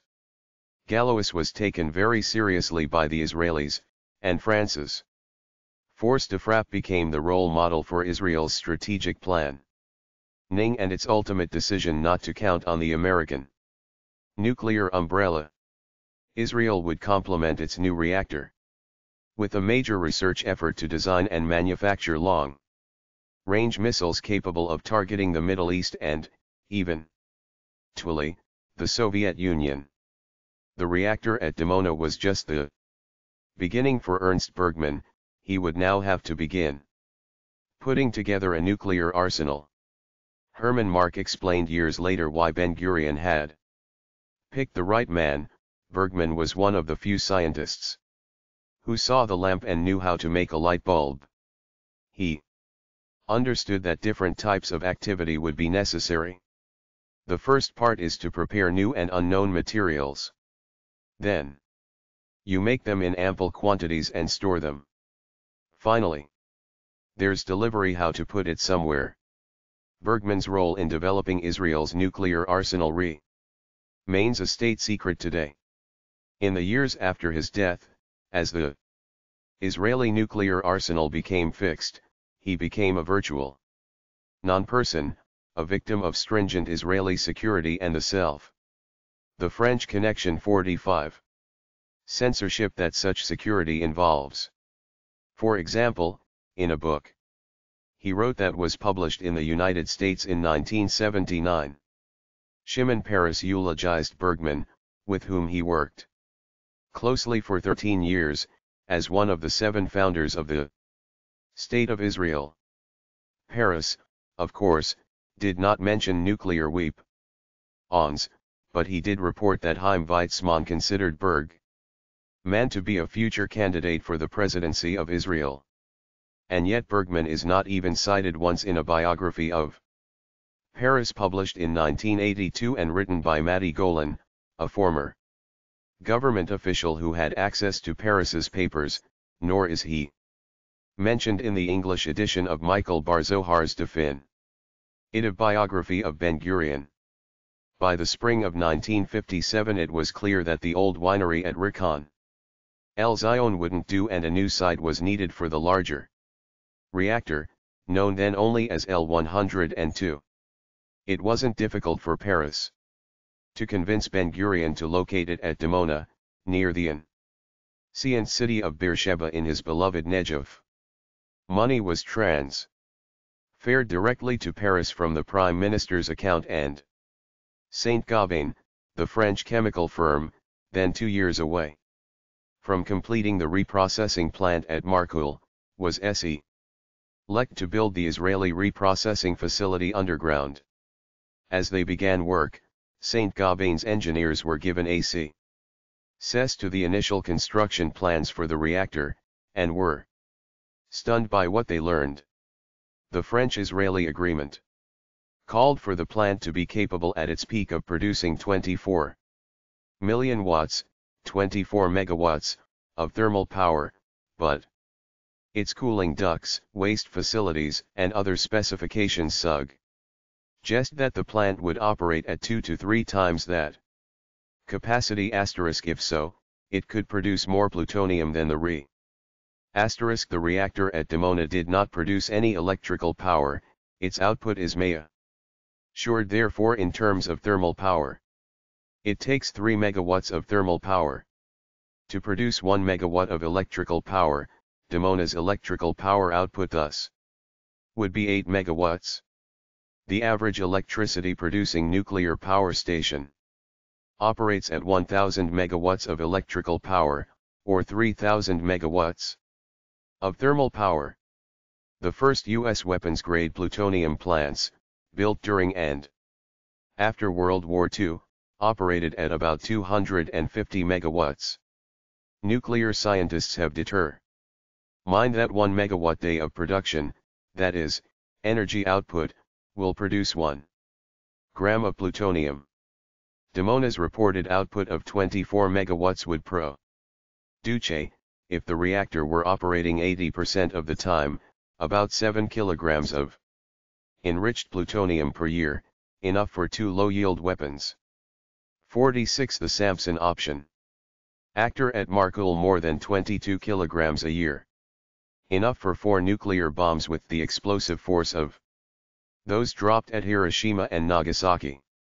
Groundbreaking for the L-102 reactor took place in early 1958. Over the next few years, thousands of tons of imported machinery and hundreds of imported technicians, engineers, wives, children, mistresses, and cars turned a quiet corner of the Negev Desert into a French boomtown.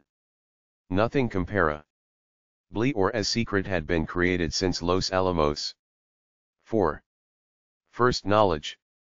General Dwight D. Eisenhower's reliance on aerial photography as Allied Commander-in-Chief in World War II was reaffirmed by the exhaustive post-war bombing surveys of Germany and Japan, which concluded that as much as 80% of the most useful intelligence had come from overhead reconnaissance. Eisenhower came into the presidency in 1953. Concerned about the lack of aerial intelligence on the Soviet Union, and ordered the CIA to do something about it. A photographic intelligence division was promptly set up, and CIA officials selected a University of Chicago graduate named A.R. Thursday C. Lundahl to direct it. Lundahl had analyzed reconnaissance photos for the Navy during the war and stayed in the business afterward.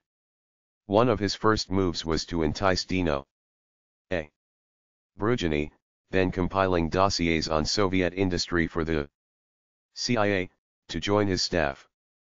Brugini was another World War II vet, veteran who had served as an aerial photographer and radio and radar specialist in lead bombers with the 12th Air Force in Italy. He had been recruited by the CIA in 1948, the year after it was established. Like Lundahl, Brugini was very good at what he was doing. The two men would remain colleagues and close friends for the next 40 years. Eisenhower's next major step was to authorize a daring reconnaissance program primarily targeted at the Soviet Union, and assign the development of the revolutionary airplane that would make it work jointly to the CIA and the Air Force.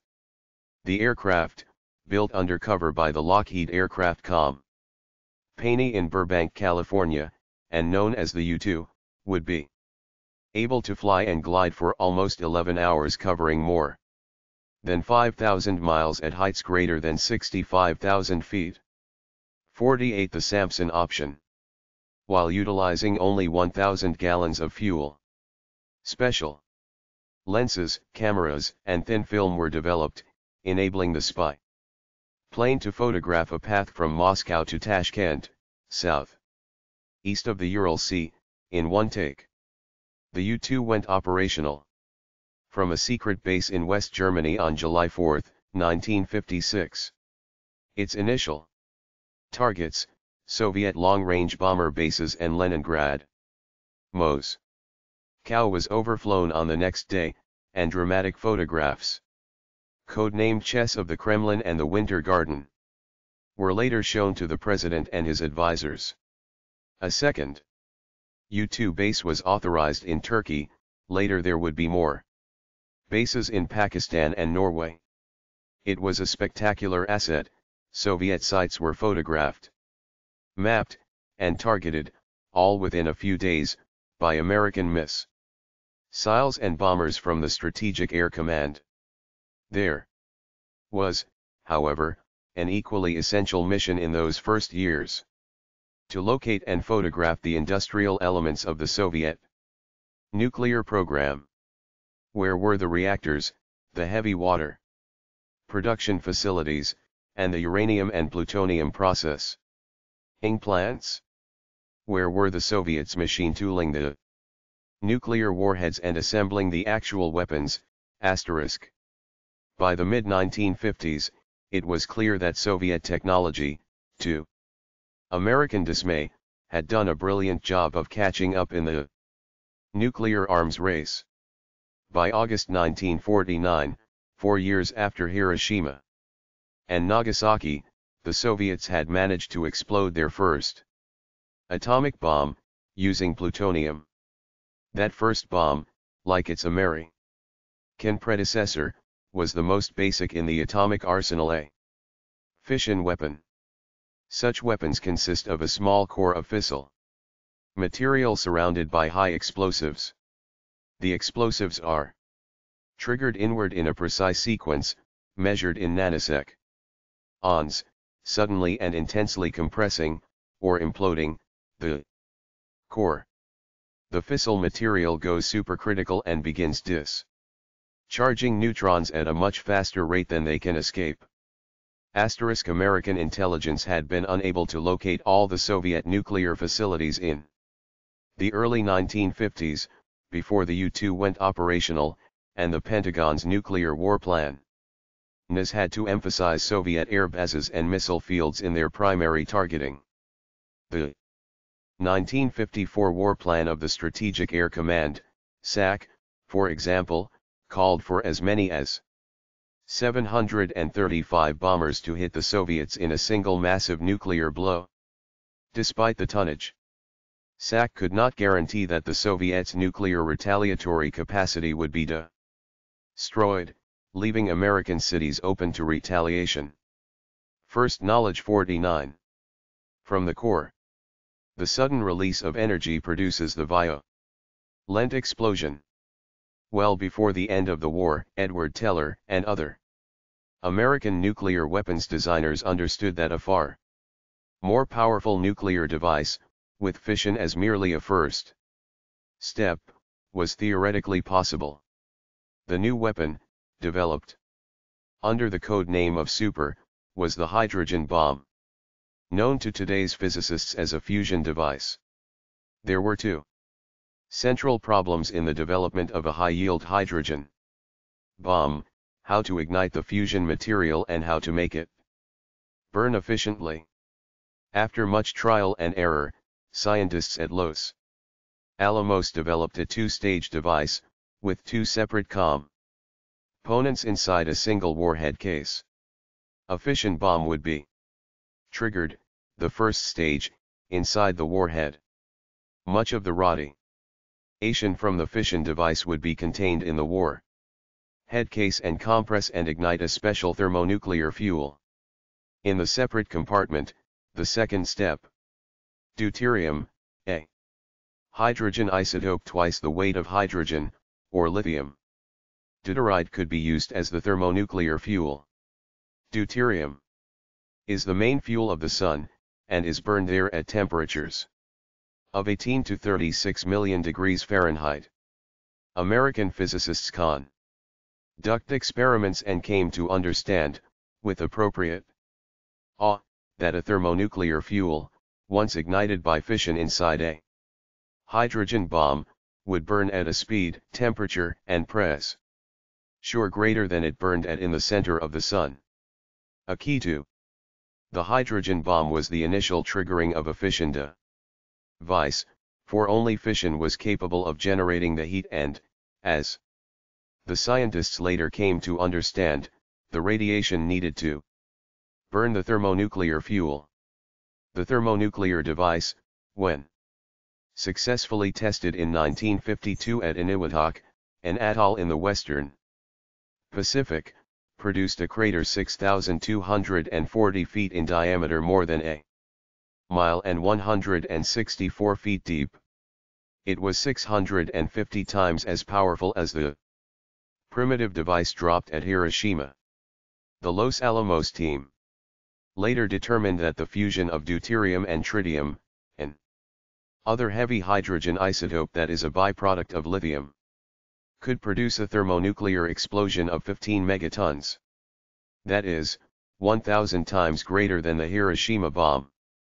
The Soviets, at one point known to be at least 3 years behind the American thermonuclear bomb program, moved 50 the Samson Option ahead rapidly in the science of making doomsday weapons.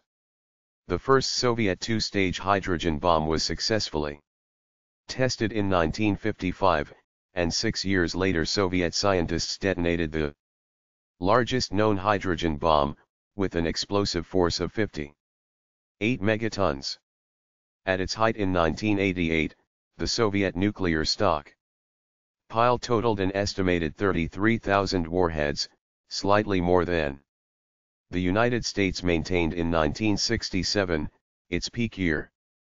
In the beginning, everything was secret, even the existence of the CIA as well as its photographic intelligence division. The first U-2 flights over the Soviet Union had provided dramatic evidence that the Soviets were not nearly as advanced in conventional arms as the Pentagon had assumed. There was no bomber gap or missile gap. These revelations were of the utmost importance and were immediately presented to President Eisenhower himself, as well as to other top officials. Lun Dahl, as head of the U-2 intelligence unit, soon found himself becoming the American government's most listened to briefing officer. "I was a courier on horseback," he recalled. "I'd spend my nights soaking up the lore and then gallop around Washington in the morning." Asterisk. The man in charge of providing him with information gained from the U-2 flights was Brzezinski. The United States also was keeping its eyes on the Israeli desert. Eisenhower and the men around him, including John Foster Dulles, the Secretary of State, and his brother Alan, the CIA director, had been infuriated by Israel's attempt to mask the extent of its military buildup prior to the 1956 Suez invasion. The administration's truth-teller continued to be the U-2, whose pilots, including Gary Francis Powers, later to be shot down, were usually assigned to overfly the Soviet Union. But there were other standing U-2 targets in sensitive areas and Lundahl briefed President John F. Kennedy in the Oval Office in October 1962. After a U-2 overflight produced evidence of Soviet missiles in Cuba. He recalled standing behind the president, who was studying the enlarged photos which are entirely meaningless to a layperson with a magnifying glass. I showed him the various pieces of equipment that supported the medium-range missiles, about 10 items in all. He listened to all that and was obviously unsure. He looked up from the U-2 photos, turned in his chair and looked me straight in the eye, and said, "Are you sure of all this?" I replied, "Mr. President, I am as sure of this as a photo interpreter can be sure of anything, and I think you might agree that we have not misled you on the many other subjects we have reported to you." The Cuban Missile Crisis had begun. First Knowledge 51. especially in moments of crisis, and that description fit the Middle East in 1958. Egypt and Syria had merged early in the year to form the United Arab Republic, and the Arab world was immediately thrown into political turmoil. Muslim opposition, sparked by Egypt and Syria, led to violence in pro-West Lebanon, where American Marines waded ashore in July to protect the regime of President Camille Kammoun. The Iraqi monarchy, also pro-Western, was overthrown in a bloody coup d'etat and replaced by a military dictator, Abdel Karim Kaz. Sem. Gary Powers and his colleagues, who had continued intermittently to overfly the Middle East, were now steadily back at work in the area. The CIA's photo interpreters were suddenly seeing a lot of activity at an Israeli Air Force practice bombing range south of Beersheba, an old Bedouin camel trading center. Photo interpretation was still a fledgling science in 1958, a hands-on business. The developed film from the U-2 missions was rushed to the CIA's Photographic Intelligence Division. Printed, analyzed, mounted on boards if necessary, cleared with Allen Dulles, and then immediately taken to the White House. Eisenhower remained an avid consumer until the last days of his presidency, and access to the photographs and briefings often was limited to the president and his immediate aides. Secrecy was paramount, although the Soviet Union eventually learned of the U-2 operations and began to complain bitterly, in private, about the American violations of its airspace. It was widely known that the Soviets were able to track a U-2 flight by radar once it passed over a border point. Much more disturbing to Washington was evidence that the Soviets were aware in advance of the take-off time for each mission. The National Security Agency, responsible for monitoring Soviet signals intelligence, reported precisely when could not be learned that the Soviet military and civilian aviation authorities had established a pattern of abruptly grounding all air traffic before a U-2 flight was scheduled to depart. The elimination of all airplane traffic, of course, made it much easier for the Soviet radar system to plot the U-2 flight paths, and thus provided more time for the intended targets of the U-2 cameras to take countermeasures. How did the Soviets know the approximate schedule of U-2 activity? The mystery was solved early in the U-2 program by a group of Air Force communications technicians at Kelly Field in Texas, none of whom had any knowledge of the U-2 operation or any clear answer for such knowledge.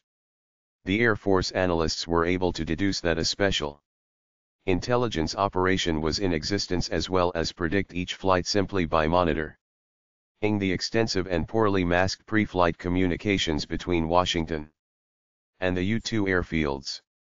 The U-2 communications system did not change, and, one of the never-ending ironies of the intelligence world, the high-level American intelligence officer who brought the evidence of Soviet awareness to the attention of the U-2 plan.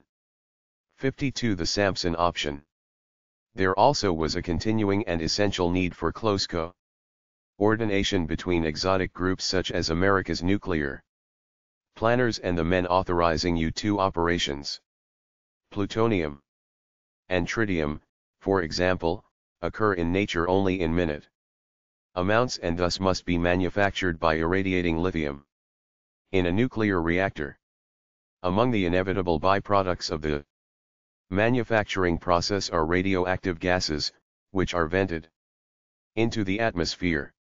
The analysts of the early U-2 photography learned to look for huge or distinctive chimneys, or smoke stacks, as the photo interpreters called them, all of which were studied intently to see if they were linked to a nuclear weapons facility. It was Brugini who recalled seeing the first signs of what would become the Israeli nuclear reactor.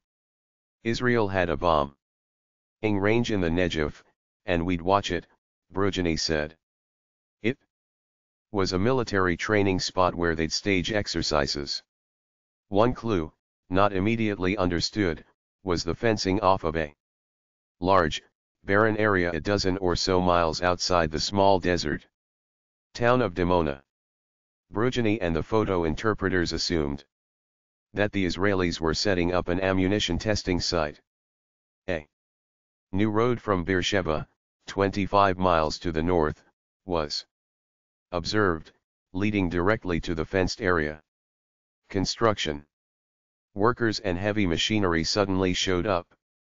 The site was no longer just another point of reference amid the sands of feet of U-2 negatives flowing into CIA headquarters. The subterranean digging began in early 1958, soon afterward. Cement began to pour into heavy foundations. Brugini and his colleagues had studied and visited nuclear weapons reactors in the United States and knew something unusual was going on. We spotted it right away. What the hell was that big of a plant? With reinforced concrete, doing there in the middle of the desert. The deep digging was another major clue. After the 56 war, Brugini explained, it was all sub rosa in Israel. But man builds by patterns. For example, you can draw a circle. Nez was accused of a security violation. The incident reinforces a basic rule of the intelligence community: never bring information that is not wanted, such as word of an Israeli bomb, to the attention of higher UPS. First knowledge 53. 25 miles in diameter in most areas of the world, and understand how man spends his life by studying that circle. You see cattle grazing, hog and poultry pens, and conclude that people eat meat.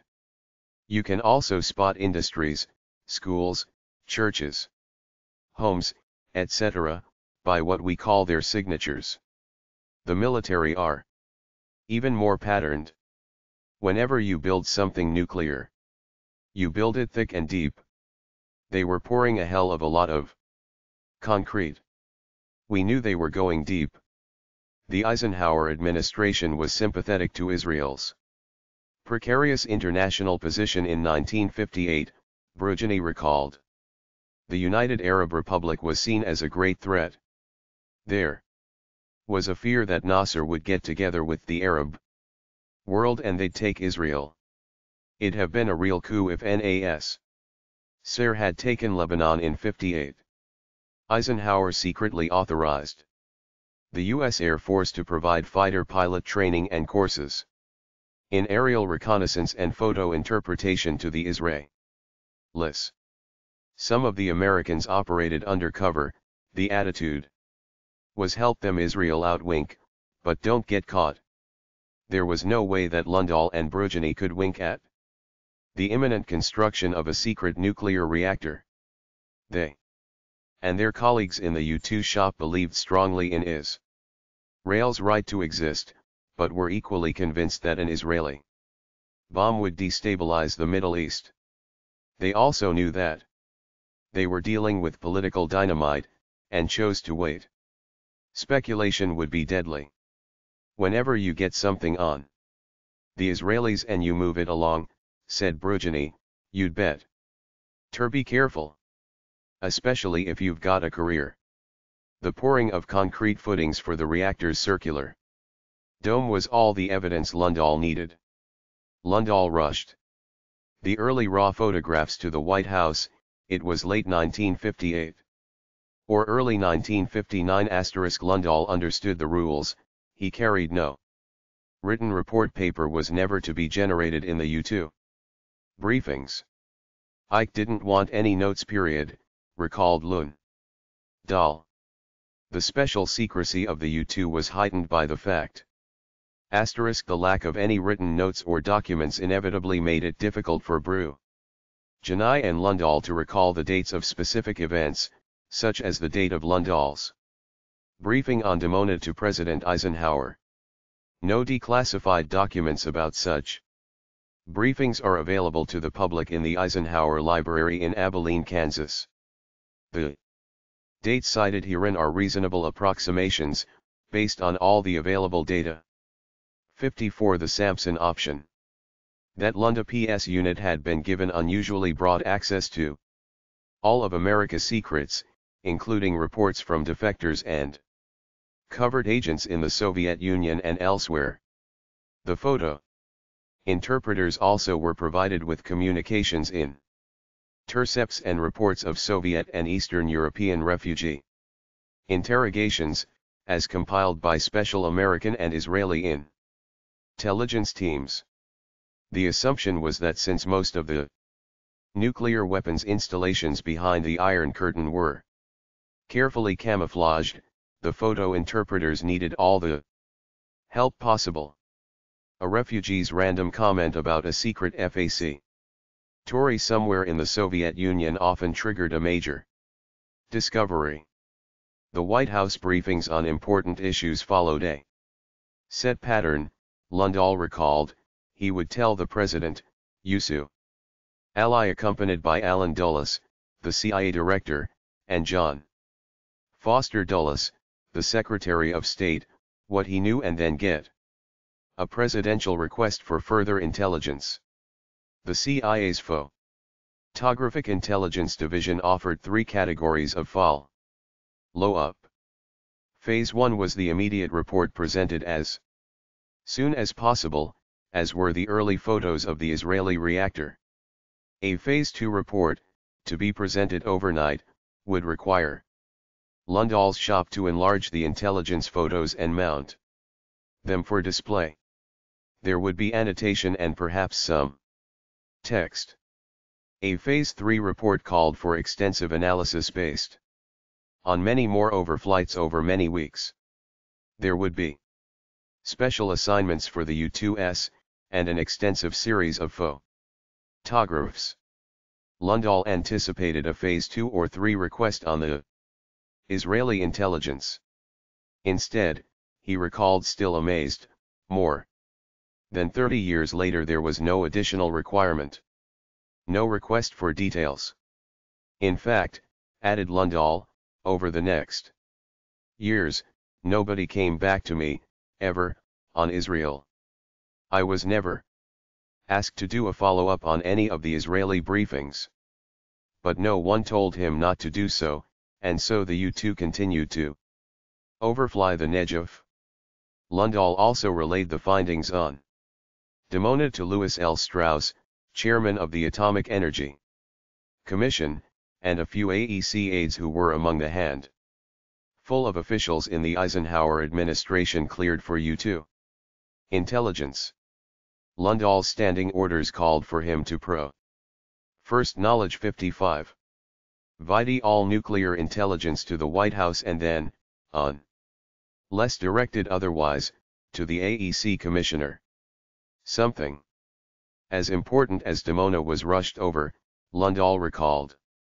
The way I look at it, Lundahl said, I reported all that I knew to my masters. They sit at a higher place on the mountain.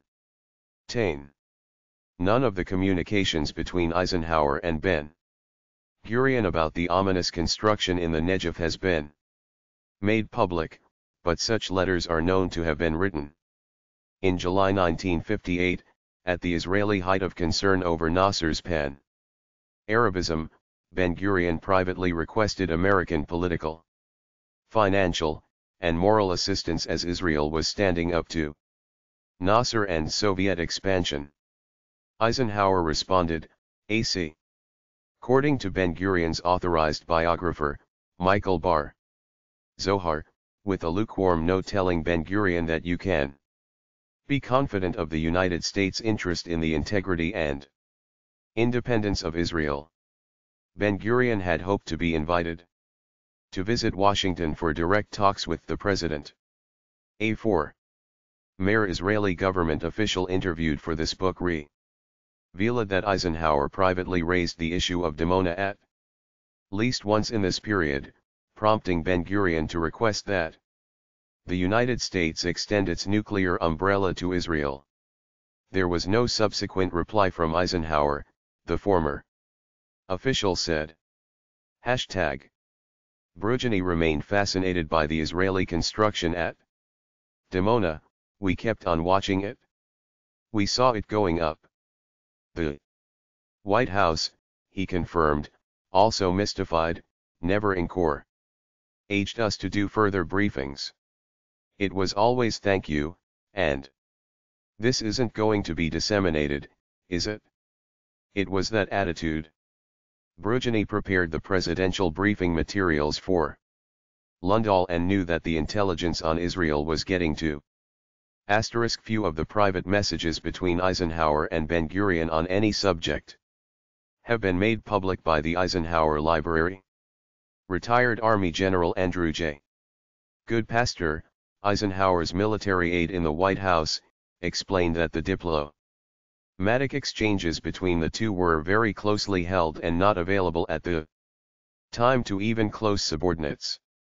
Goodpaster, who also served as military aide to President Nixon, added that while there was presidential concern about what they were doing at Dimona, he could remember no specific exchange about a nuclear umbrella. 56 The Samson Option. The top. The thing is, Brujani said, I never did figure out whether the White House wanted Israel to have the bomb or not. Lunda PS interpreters had watched, via the steady stream of U-2 imagery, as the construction teams, the Americans did not immediately know, of course, that they were French-led, dug two separate sites in the desert. There was an early attempt to estimate how large the sites were going to be by measuring the amount of cubic feet of dirt unearthed each day. It was old hat for the American photo interpreters, who had watched in World War II as the Germans moved their industrial plants and factories underground in futile attempts to avoid the heavy Allied bombing. One clue that remained consistent was freshly unearthed dirt. It was always a dead give away of an underground operation. The CIA profited from the World War II experience. Its team in charge of the 1956 Berlin tunnel that was dug from west to east Germany successfully masked its extensive digging by trucking away the dirt in military ration boxes. One fact became clear over the next few years: Israel knew about the U-2 overflights and didn't like them. At some point after 1958, the Israelis, using covered trucks, could be seen hauling away the dirt and debris from each day's digging. There was very strong circumstantial evidence by then that the SEC on underground site at Dimona was being readied for the chemical reprocessing plant that was essential in order to make weapons-grade plutonium and the bomb. The best evidence of Israel's intent came from an analysis of the striking similarities in layout, as seen from aerial photography, between Dimona and the French nuclear facility at Marcoule. The French facility was being constantly overflown in the late 1950s by civilian transport planes equipped with hidden cameras that belonged to American diplomats and military officers as signed to the American embassy in Paris.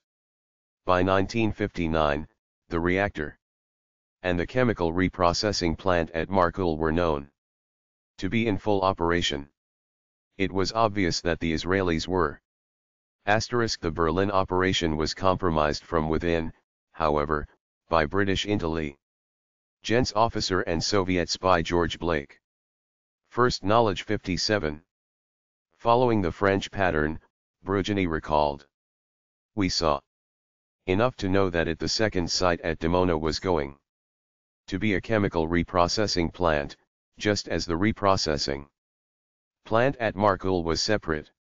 As the Dimona reactor was completed, there was less to be learned from the U-2 overflights. The U-2 imagery could only depict what was on the surface, and the intelligence community would spend years trying to find out for certain whether Israel had taken the next step: construction of a chemical reprocessing plant. American military attachés were assigned. To find a reason to travel to the desert, the CIA station even offered to buy the wine for any seemingly casual group that wanted to picnic and take photographs. Special automatic cameras with preset lens settings were developed by the CIA for the attachés. All they had to do was push the trigger, recalled Lundahl. In the early years, he added, a few of the attachés snuck in and got some good shots.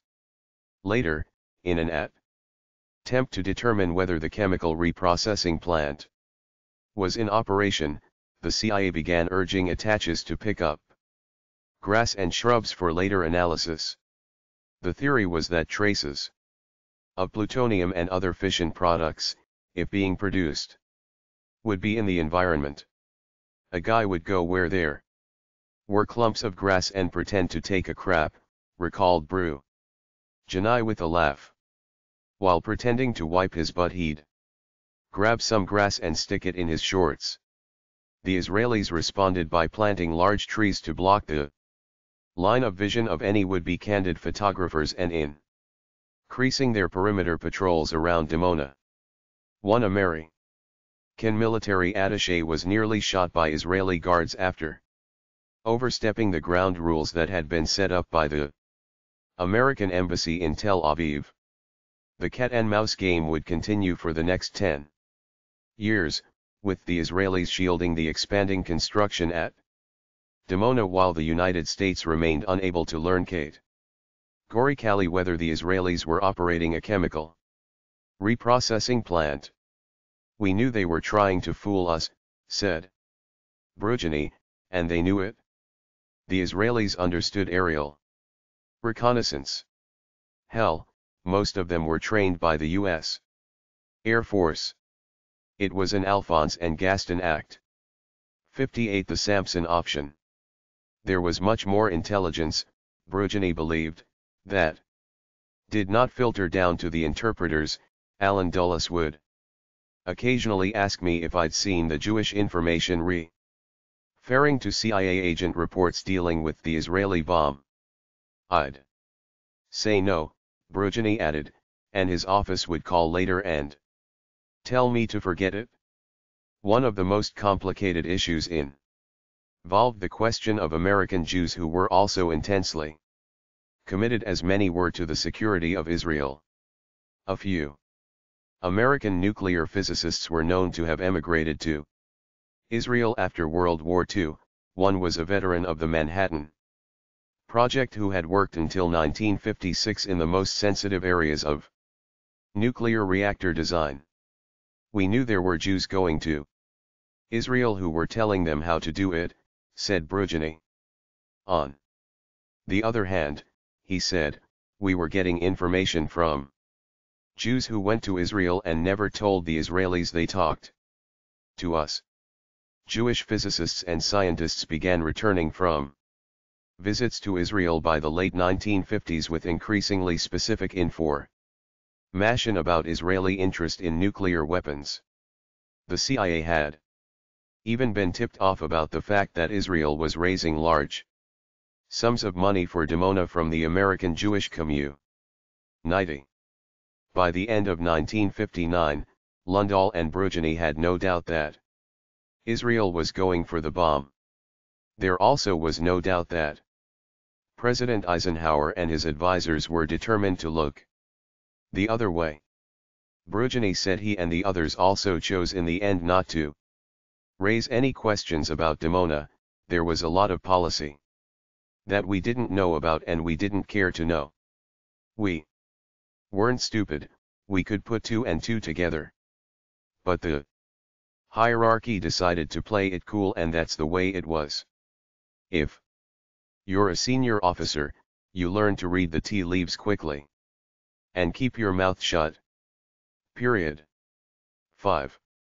Internal wars. Israel's nuclear bomb project was besieged with enemies from within and without in its early history. The vast majority of those senior officials who knew what was going on at Dimona thought it folly to waste such prodigious amounts of Money on a doomsday weapon that might or might not work. When conventional weapons such as tanks, guns, and aircraft were desperately needed. The concept of underdeveloped and underfinanced Israel as a superpower seemed ludicrous.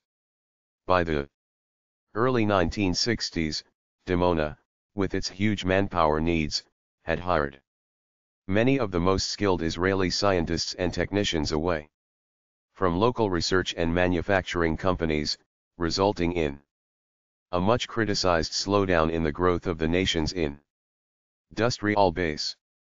There also were moral objections from a few members of the scientific and academic community, including two of the original members of the Israeli Atomic Energy Commission.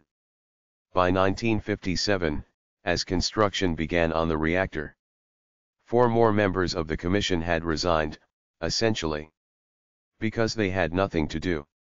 The only commission member still on the job was its chairman, Ernst David Bergman. Bergman, David Ben-Gurion, and Shimon Peres were waging what amounted to constant war, all in secret, to keep the Israeli bomb project alive.